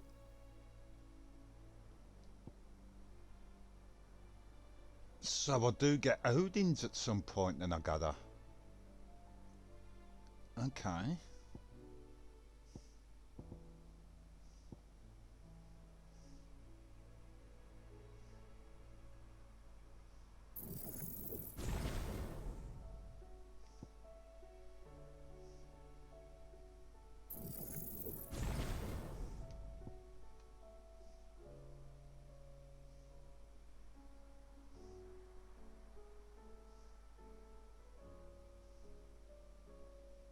Oh, okay.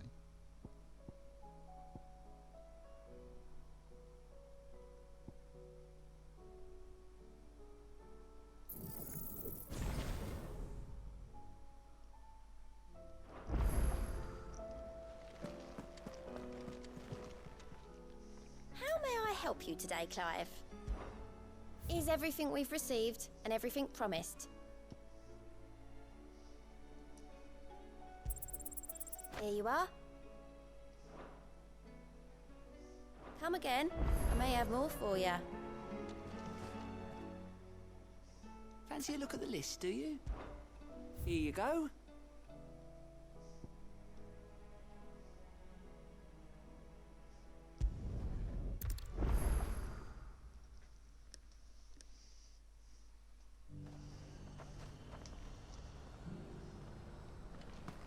Nothing like a little unrest. Let the day hear you say. There were ghosts at the gates, not Daisy.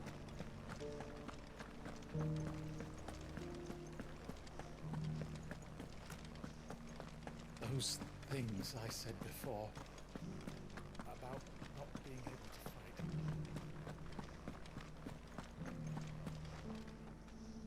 Oh, Clive. What am I to do?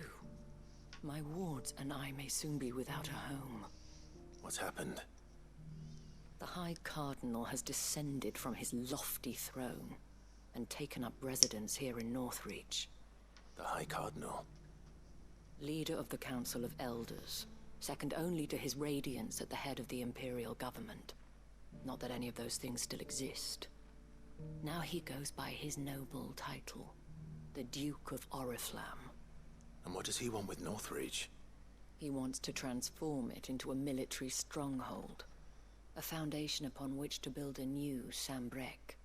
He's already secured the support of the various army remnants, with promises that they shall be afforded the respect they deserve in his empire. One built on the confiscated property of the people. He would rob the populace to pay for it. Believe me, I have used every means of persuasion to discourage him from this folly. But for whatever reason, he will not listen to me. What does Captain Philippe make of this? When the town was under attack, it was him the soldiers rallied around. Couldn't he use that influence again? How? By speaking out against one of the most powerful men in Sambrec. A man whose stated aim is to revive the empire Philippe's comrades swore to serve, and to improve the soldiers' lot within it. The captain can offer them a regular supply of gruel, and an occasional trip to the Vale to help them forget the terrors they face each day. The Duke offers them a vision of strength and safety. No. Any attempt to incite mutiny would cost Philippe the support of his men. If it did not cost him his life. But given the mood around town, mutiny may yet be unavoidable. The people have little appetite for further deprivation, least of all when it serves only to elevate others. And who could blame them? Clive, would you appeal to the Duke on my behalf? For your services to Northreach, you have the respect of the soldiers, and they will take you to His Eminence if you ask them. And unlike Philippe, no bonds of loyalty prevent you from speaking your mind to the man. Well, will you try? You could hardly fare any worse than I did. I'll see what I can do. Thank you, Clive. Tell me then, where will I find this Duke of Oriflamme? In the garrison? Overseeing the troops, yes. All right. Wish me luck.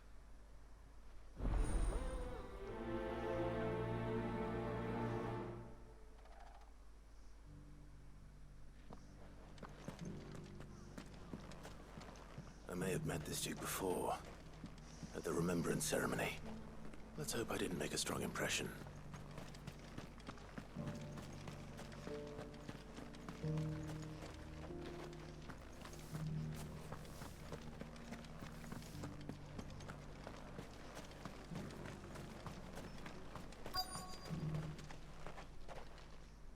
Halt! Oh, sorry about that. You're the dame's man, aren't you? You got some business with the captain? No, actually. With the Duke. I was hoping I might be able to speak with him. We're under orders not to let any civilians pass.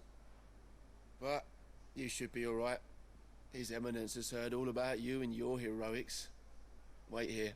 I'll go and ask.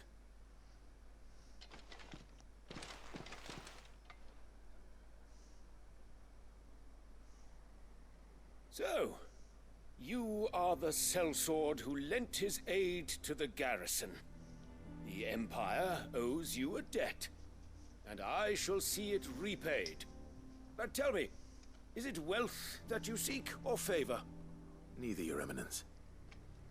I thought only to inquire about your plan to turn Northreach into a stronghold. Ah, I see. You are worried the expanded garrison will render your services redundant. Yet you needn't be. A proud fighting man like yourself shall always have a place here. Pride of place, in fact. For too long has the contribution of the noble soldier been under-reckoned. But no more. For it is they who shall see the Holy Empire rebuilt, beginning right here in Northreach. Why here, Your Eminence? The town has been fortunate enough to escape largely unscathed from the recent troubles. Her defenses are sound, and her garrison well prepared. Which is more than can be said for Oriflamme or Twinside. The Empire wants for a capital, and I believe Northreach to be the perfect place. With Caer Norvent as her citadel. Once we have seen to the refortification of both the town and the castle, we need only build a wall around both to create a city that would be the envy of the twins. Plans are already underway for the construction. Soon enough, these thralls shall learn that they are no match for the might of Sanbreque. I fear you underestimate how dangerous these creatures are, Your Eminence. Should they return in force, you will need all the people of Northreach to come together in defense of the town. Something they may be loath to do if they've been deprived of their worldly goods. The people will do as their leaders command. You're with If it. Sanbreque is to be rebuilt, she will require a functioning government. One whose authority is beyond question. That is why this levy is necessary. He's a dick. So that any man who wishes to join the army might do so and be fed, outfitted, and paid as befits a defender of the Empire. And yet there are those who persist in peddling the treasonous lie that I seek to steal from the people and drive them from their homes. I suspect they're afraid of losing what little they have left. Precisely. The common folk have little and less, and you mean to deprive them of even that. You would sow the seeds of your new empire in your own salted earth. Sabine, we have discussed this. Yes, and I told you then how putting the empire before her citizens would lead only to revolt. Without an empire, there are no citizens. And in yours, there will be only beggars. Is that what Griga wills for her people? Do not take her name in vain, Sabine. I'll come back later. The citizens revolt. I wonder what the people really think of the Duke's plan. It wouldn't hurt to ask them, I suppose. Let's begin with those on the other side of the wall. Sabine. As long as you remain, the veil will see to your needs.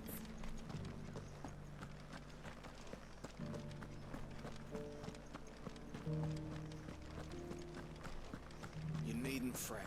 The creatures. But there were ghosts at the gates not days ago. All right there. What is it you're after, sir? Just your opinion, actually. I wondered what you thought of the Duke of Oriflamme. Oh, him. Not much. None of us traders do. It's thanks to nobles like him that we had to set up shop this side of the wall in the first place. Couldn't have the rabble getting any closer to the holy capital, could they? And now he's trying to drive us out completely, threatening to take everything we got from us if we don't clear off. If the dame said she wanted him run out of town, I'd be straight through that checkpoint, tar bucket in hand.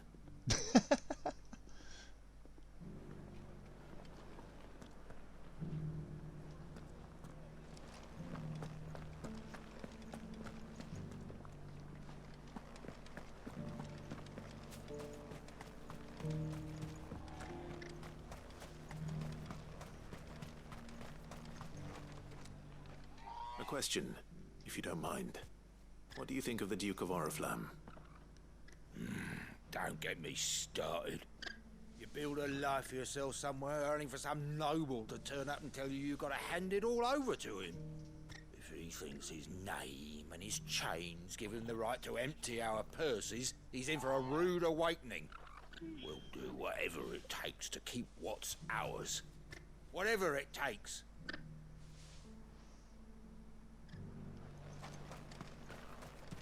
Yeah, there could be a revolt happening here.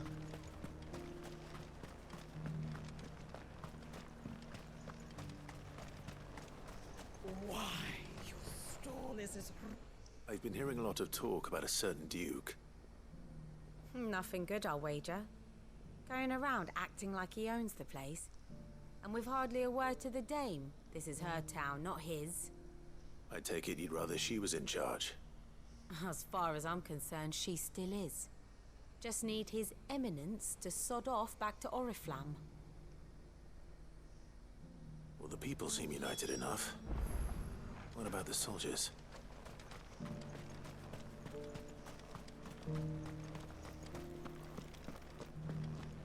Is he going to show these guys as being conflicted? Because they do like the dame themselves.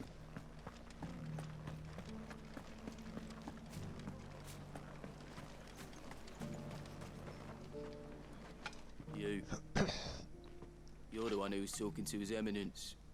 On the dame's behalf, yes. I was trying to persuade him not to take the people's goodwill for granted, but it seems my words fell on deaf ears. What do you think of his plans?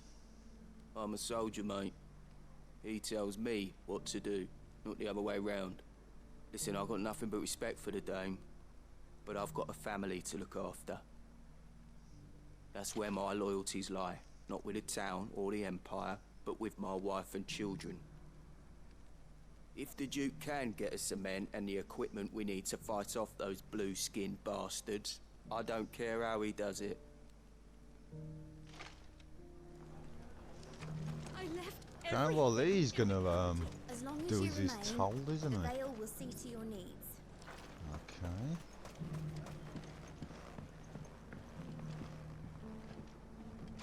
I hear the Duke of Oriflamme plans to turn this town into some sort of fortress. Do you think that's a good idea? It's not for me to say. All I know is that unless the Emperor orders me otherwise, His Eminence's word is law. Look, no one likes all these taxes and tariffs, but empires don't come for free. Once Sanbreque is back on her feet, we'll all reap the benefits. Yeah, I've heard that one before.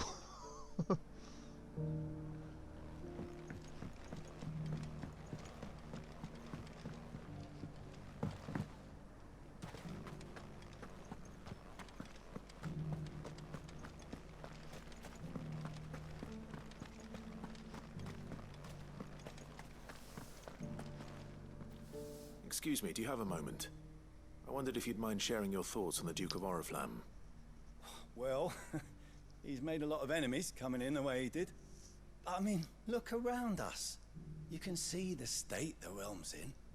The traders might not like having the screws put on them, but if they volunteered a few more of their hard-earned gil before things got bad, maybe they wouldn't have to. I think the Duke's got a point when he says rebuilding the Empire's the best way of making sure we're all protected.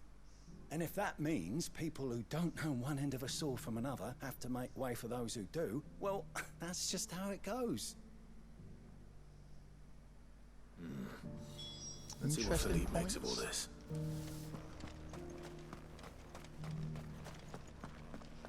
I mean, I could see both sides' points of view, and it to tell you the truth.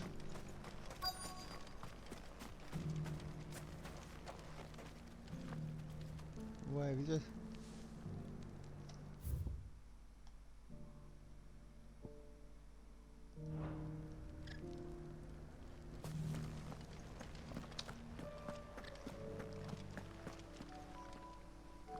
Captain, do you have a moment?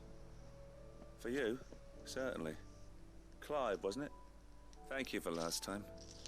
How can I help you? I wanted to ask you about the Duke of Oriflamme. Do you intend to go along with his plan? But to tell you the truth, I'm in two minds. It's my sworn duty as a captain of the Imperial Army to obey his orders.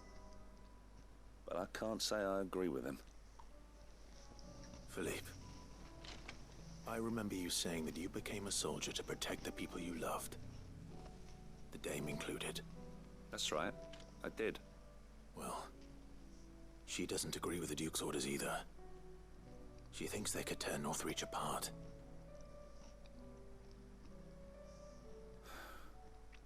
And she's probably right. Thank you, Clive. I know what I need to do now. Protecting the people I love is what matters. Doesn't matter how. Well, duty calls, so I better go. Thanks again.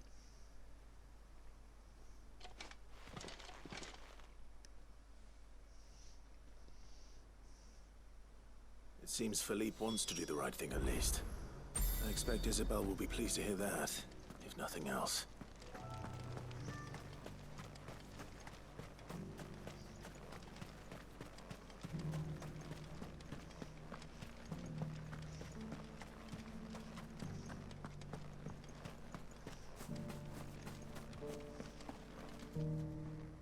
Ah, Clive. How did you fare? Were you able to speak with the Duke? I was, but...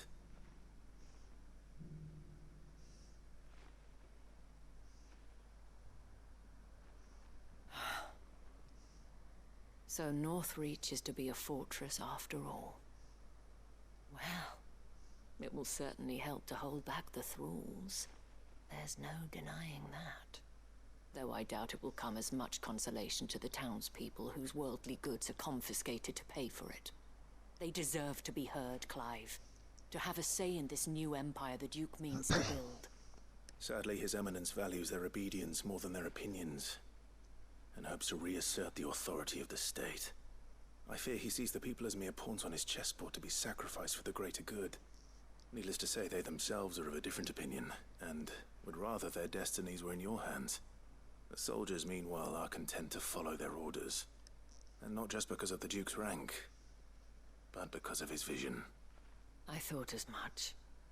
Had I sworn to protect Sambrek, I dare say I too would want nothing more than to see it rise from the ashes. Thank you for trying.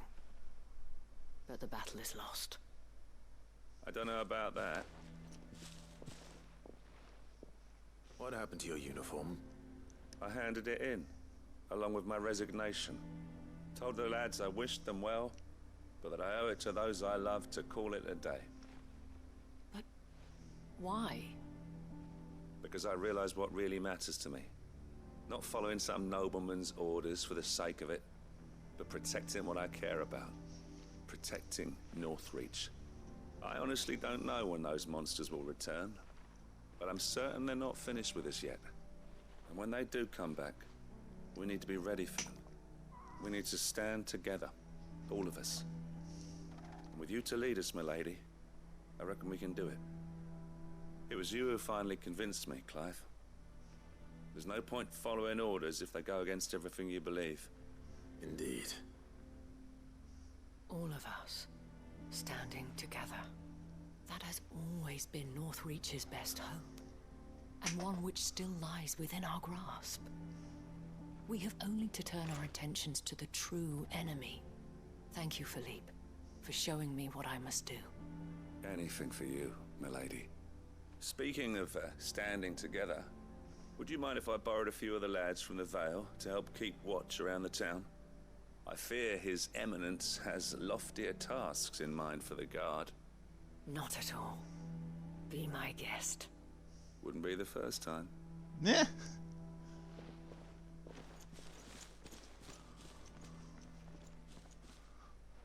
There may be hope for Northreach yet.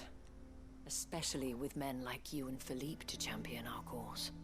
I, for my part, shall continue to work upon the Duke, in the stubborn belief that I might still tempt him into joining hands. But I suspect I shall have to call upon your aid again. Until then, Clive. Until then.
Ah, Clive, I was just about to send for you.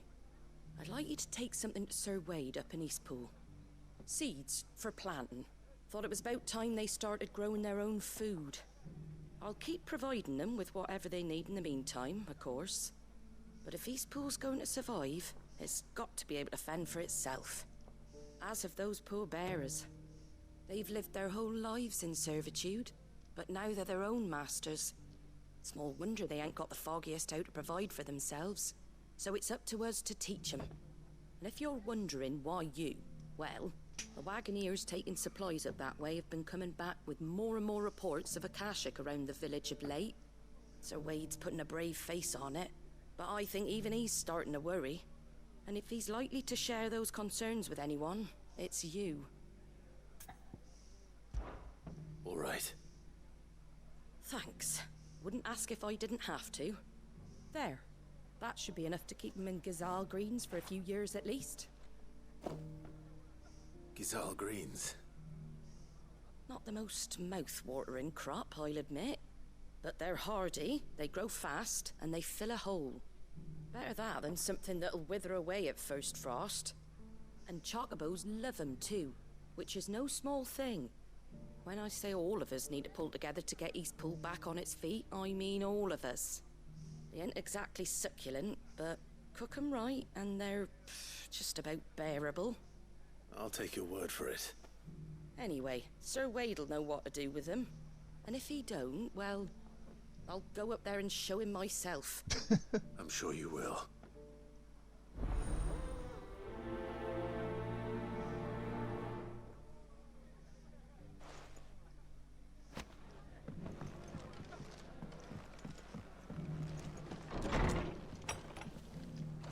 Okay, I'm going to do this side quest and then I'm going to end the stream. I will be back on later.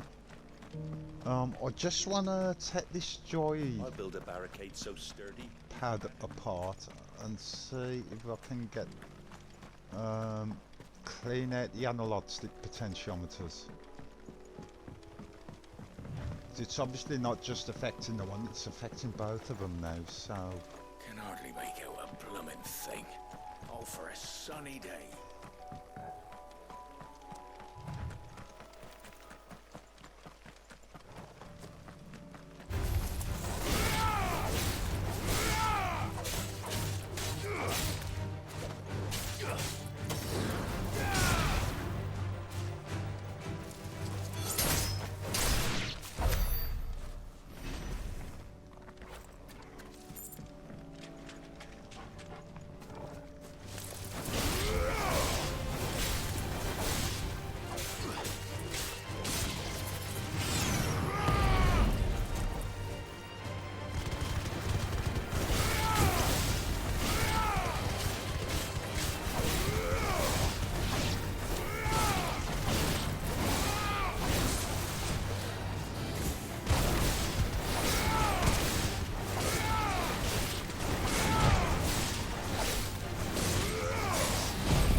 Well, that was the wrong one.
Ah, Lord Rossfield. What brings you to Eastpool? A delivery from Martha.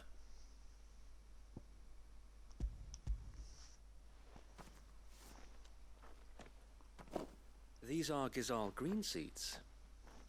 Martha's keen to cut the apron strings then, is she?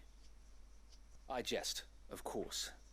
You see, I had thought we might be able to revive the old wheat fields, but they'd long since gone to seed, only without the seeds. Martha was hoping he might be able to show the bearers how to plant and tend these, so that they'll be able to fend for themselves. That's not a bad idea. These bearers had only recently escaped their bonds before we brought them here. They know little of freedom, of providing for themselves and their loved ones. Unless we teach them how to live like free men, I fear that all we have achieved in bringing them here is to exchange one master for another. Not that myself and the Guardians have been the best example to them so far, subsisting almost entirely on Martha's charity as we do. It's about time we all started to provide for ourselves, bearers and Guardians alike. Unfortunately, we've been a little too busy of late to focus on much besides bolstering our defenses. There have been alarming reports of... The Horde is closing in. They're coming, so wait, all of them. Damn it all, I thought we'd have more time. Gather the men in the square. Send to the rest for reinforcements. Yes, Sir Wade. The Horde. A Kashek, a veritable legion of them. They've been seen prowling around the northern reaches for a while now. We don't have the numbers to hold back a swarm that size. I had hoped to build a perimeter wall so that myself and the Guardians might be able to defend the village, but... Now you're out of time. Precisely. If reinforcements from the rest arrive before they do, we may just scrape through, but I fear that's rather an enormous if. What if you could call on reinforcements from Eastpool? You mean the bearers? We brought them here so they might live, not die, fighting for their lives. So wait. You said you lacked men to defend the village. Are the bearers not men? Do they not wish to see Eastpool saved?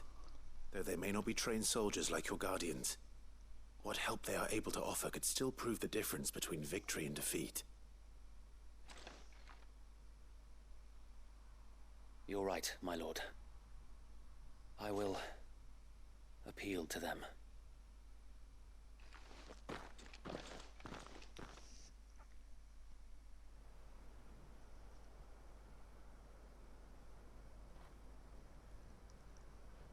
My friends, I humbly beg your aid. We Guardians are few and our enemies many. But I swear we can defeat them with you at our side. You would send us to the slaughter, to serve as bait for those fiends so that you and your men might be spared. I had a feeling this might happen. And to think we trusted you. Say what you will. A home is not worth dying for. But it is worth fighting for. Sir Wade fights to give you lot a chance. Just like I do. Just like Sid does. We all wanted to give you a home where you could be free. And you got one, didn't you? This place, Eastpool. This is your village. Your home. And if you don't fight to protect what's yours, you'll lose it. You know I'm right. This world wants to take everything from you. Everything. Your homes, your freedom, your very lives. So then, are you going to stand by and let that happen to you? Are you going to accept fate like good little Bran did and die, having never stood up for yourselves? Or will you fight like free men and women?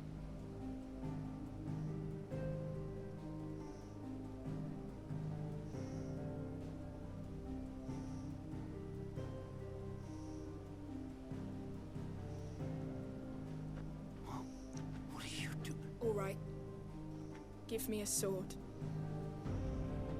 I never dreamt I'd have a home of my own. And now that I have, I don't want to lose it. I will protect what's mine, or die trying. We all will. Free men and women, fighting together.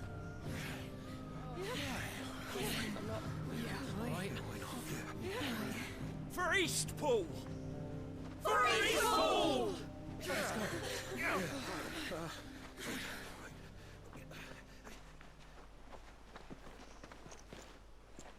Thank you, Martha. Don't mention it. Just promise me one thing. That you'll show them how freeborn fight. Gladly.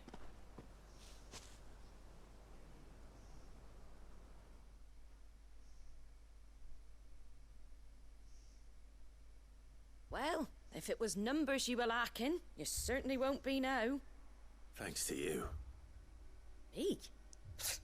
Oh, I just love the sound of my own voice. Lord Rossfield, my lady, we're ready. So what's the plan of action? We'll divide our forces into several small detachments, each made up of guardians, bearers, and guards from the rest. These will position themselves at strategic points around the village. Upon engaging with the Akashic, each detachment will keep the creatures occupied as best they can, steadily retreating all the while. You're going to lure them into the village? I am. We will have neither the time nor the resources to treat the wounded, so injuries must be avoided at all costs. Instead, we will focus purely on defense at first. By coordinating our withdrawal through the use of messengers drawn from among the bearers, we will aim to have the swarm converge at a point of our choosing. With luck, that point will be the village square, the perfect place for our most able warriors to surround them and fall upon them, and for you and I to finish them off. A sound plan, but one that'll require a leader with a cool head and strong nerves to coordinate the retreat. I'd say you have both in abundance, Sir Wade, but you'll be needed. Please, leave the last of the fighting to me. Ha! And let you have all the glory. Sir Wade! They're here! Then you know what you must do. We work together, everyone playing their part, each shielding the other that no man might fall, that Eastpool might live on. For Rosaria! For Rosaria! We've no time to argue, my lord. I'll do as you ask. And I will do as you ask. Suppose we'd better do our bit too then, eh? Right you are, Martha.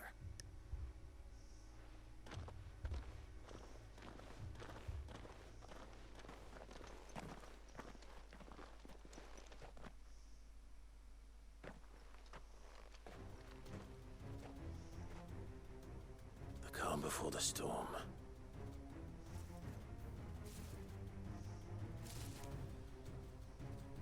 And here it comes. I will not let this village fall.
Looks like that's the last of them. Lord Rossfield! Change of plan! What is it? Owl from the rest. An Akashic curl's been sighted on Rhiannon's ride and is headed in their direction. Well, the better half of her guard is here. So wait, how many Akashic remain in East Pool? Hard to say. My men are still facing some resistance, but I think the worst is behind us. I could order a detachment or two to fall back and... No. Let them finish the job. You stay here too, Sir Wade. Your men need you. I'll go after the Curl. Join me only when East Pool is won. If you're sure, my lord.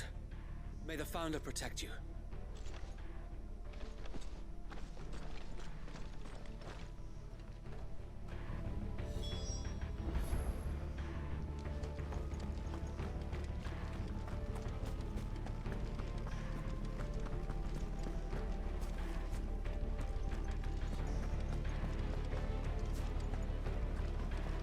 Next one's mine. I might not know what it is.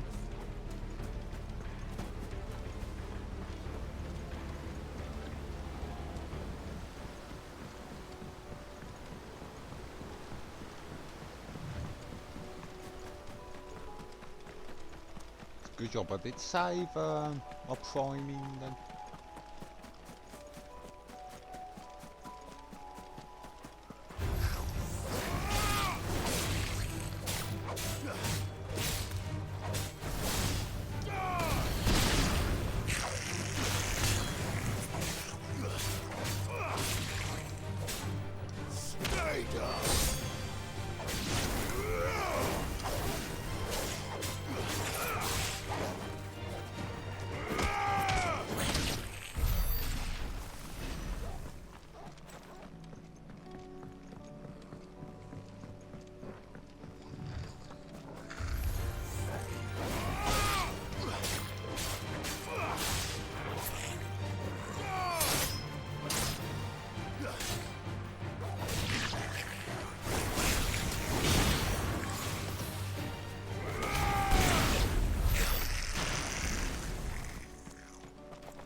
With me, Torgal.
All right.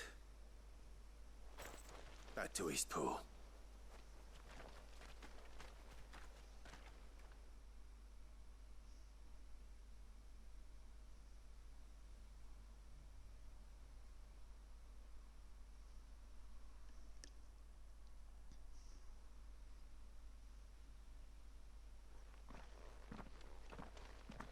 Lord Rossfield, the Curl, is it?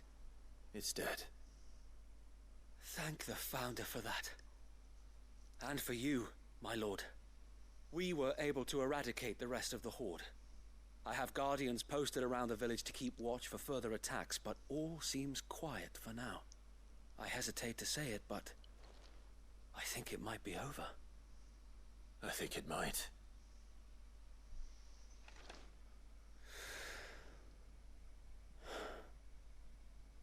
We did it. We saved Eastpool. Thank you, my friends. Thank you. No, Sir Wade. It's us who should be thanking you. You brought us together. Showed us what it means to fight for what you hold dear. We never had nothing to call our own before. We didn't know what it meant to protect it, but now we do. We really do. Forgive us, Sir Wade.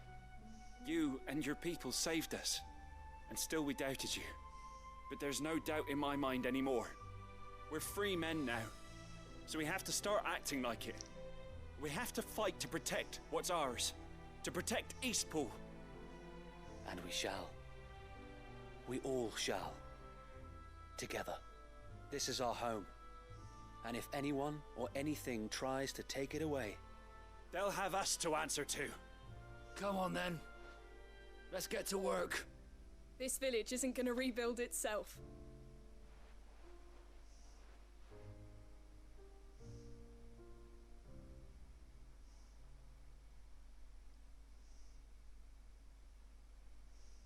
They're not slaves anymore.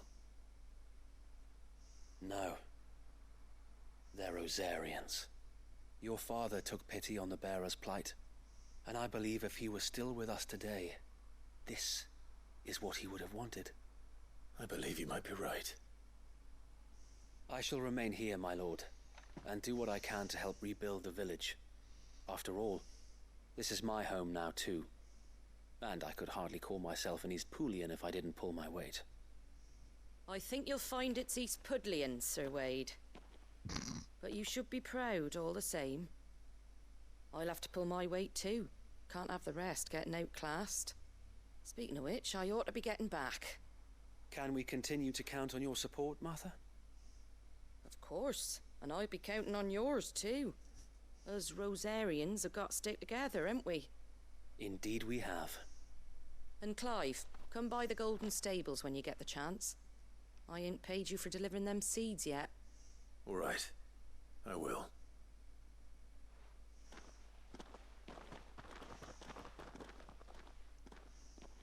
Lord Rossfield, do you remember our very first mission together? Clearing the goblins from the Stillwind marshes? How could I forget?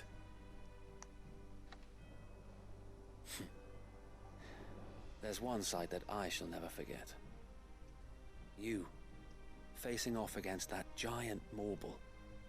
Not a trace of fear on your face. Since that day, there have been more than a few times when I felt like giving up. When the odds seemed so stacked in the enemy's favor, I thought I may as well just lay down my sword and surrender. But every time, I would think back to the look in your eyes that day and remember what it means to be a shield. Know that whatever trials Eastpool may face, I shall never lose courage. Thanks to you. So Wade, you have always been a true shield. I know that Eastpool, and indeed all of Rosaria, will be safe in your hands. Thank you, my lord. I know the rest of the world will be safe in yours. I'll do my best.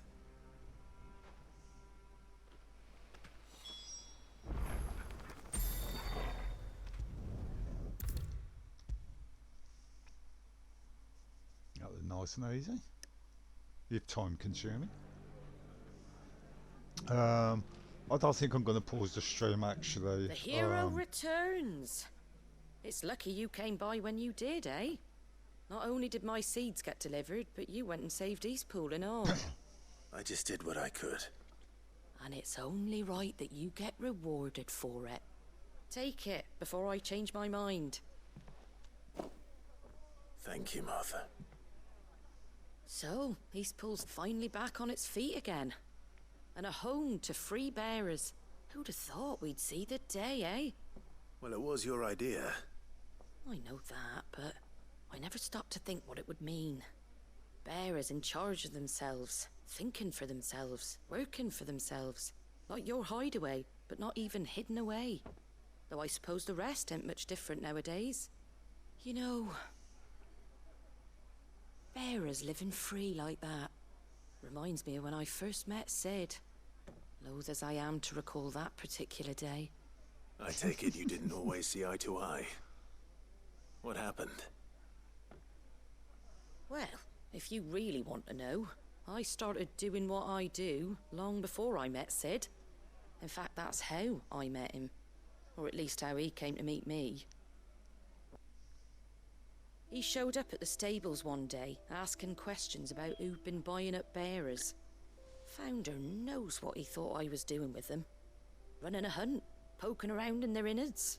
Something awful anyway. Me, I thought he was a new constable. Thought the game was up. But somehow we both managed to work out what each other was about. And before I knew it, the cheeky arse was rattling on at me about how I was doing it all wrong. After all my hard work. Told me I was giving them relief, but not freedom. That my bearers were still dying as slaves. Got right under my skin, it did. Told him if he didn't like it, he could bugger off and report me to the garrison. And do you know what he did? He smiled. And then he laughed. And then I did the same. We made a pact that day, that whenever one of us was in need, the other would always be there for him. And you were? Well, we both wanted the same thing. To make life better for bearers. Just like your dad. Do you know I was born right around the time Elwyn became Archduke? Growing up, I saw how he tried to change things. He certainly didn't lack for ambition, that one. Indeed. But the loftier one's ambitions, the harder they are to achieve. Which is why those of us who follow in their footsteps need to finish what people like Sid and my father started. Suppose you're right, aye. And if we don't manage it, there's always them who come after us. Good thing we've got a few half-decent sorts waiting in the wings, eh? It's almost enough to give you a little bit of hope. Just a little. Anyway, enough nattering. Better get back to work. Let's see about making everyone some dinner, shall we? The least the folks who saved Eastpool deserve is a hot meal. And you and me ain't gonna save the world on an empty stomach neither. That sounds like a wonderful idea.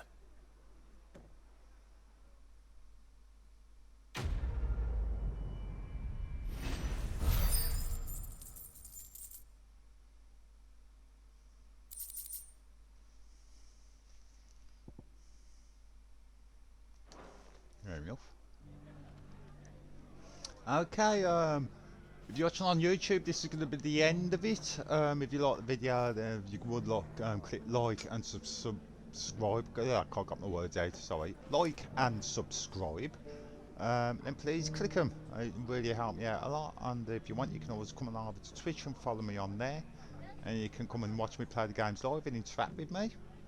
And it'll be at 60 frames per second, because you're not going to get that on YouTube, except maybe for the start of games and the endings, because it's nice to have the endings at 60 frames per second regardless. I'm not going to cheat you guys out of that, but yeah, most of the time the videos on YouTube are 30 frames, so bear in mind. And I do try and stream at 60 frames. Unless the game itself is capped at 30 frames, then there's no real point in streaming at 60 frames. Anyway, I'm getting on. But anyway, if you watch on YouTube, thank you very much. Wait for the next upload. Until next time, guys, I'll see you.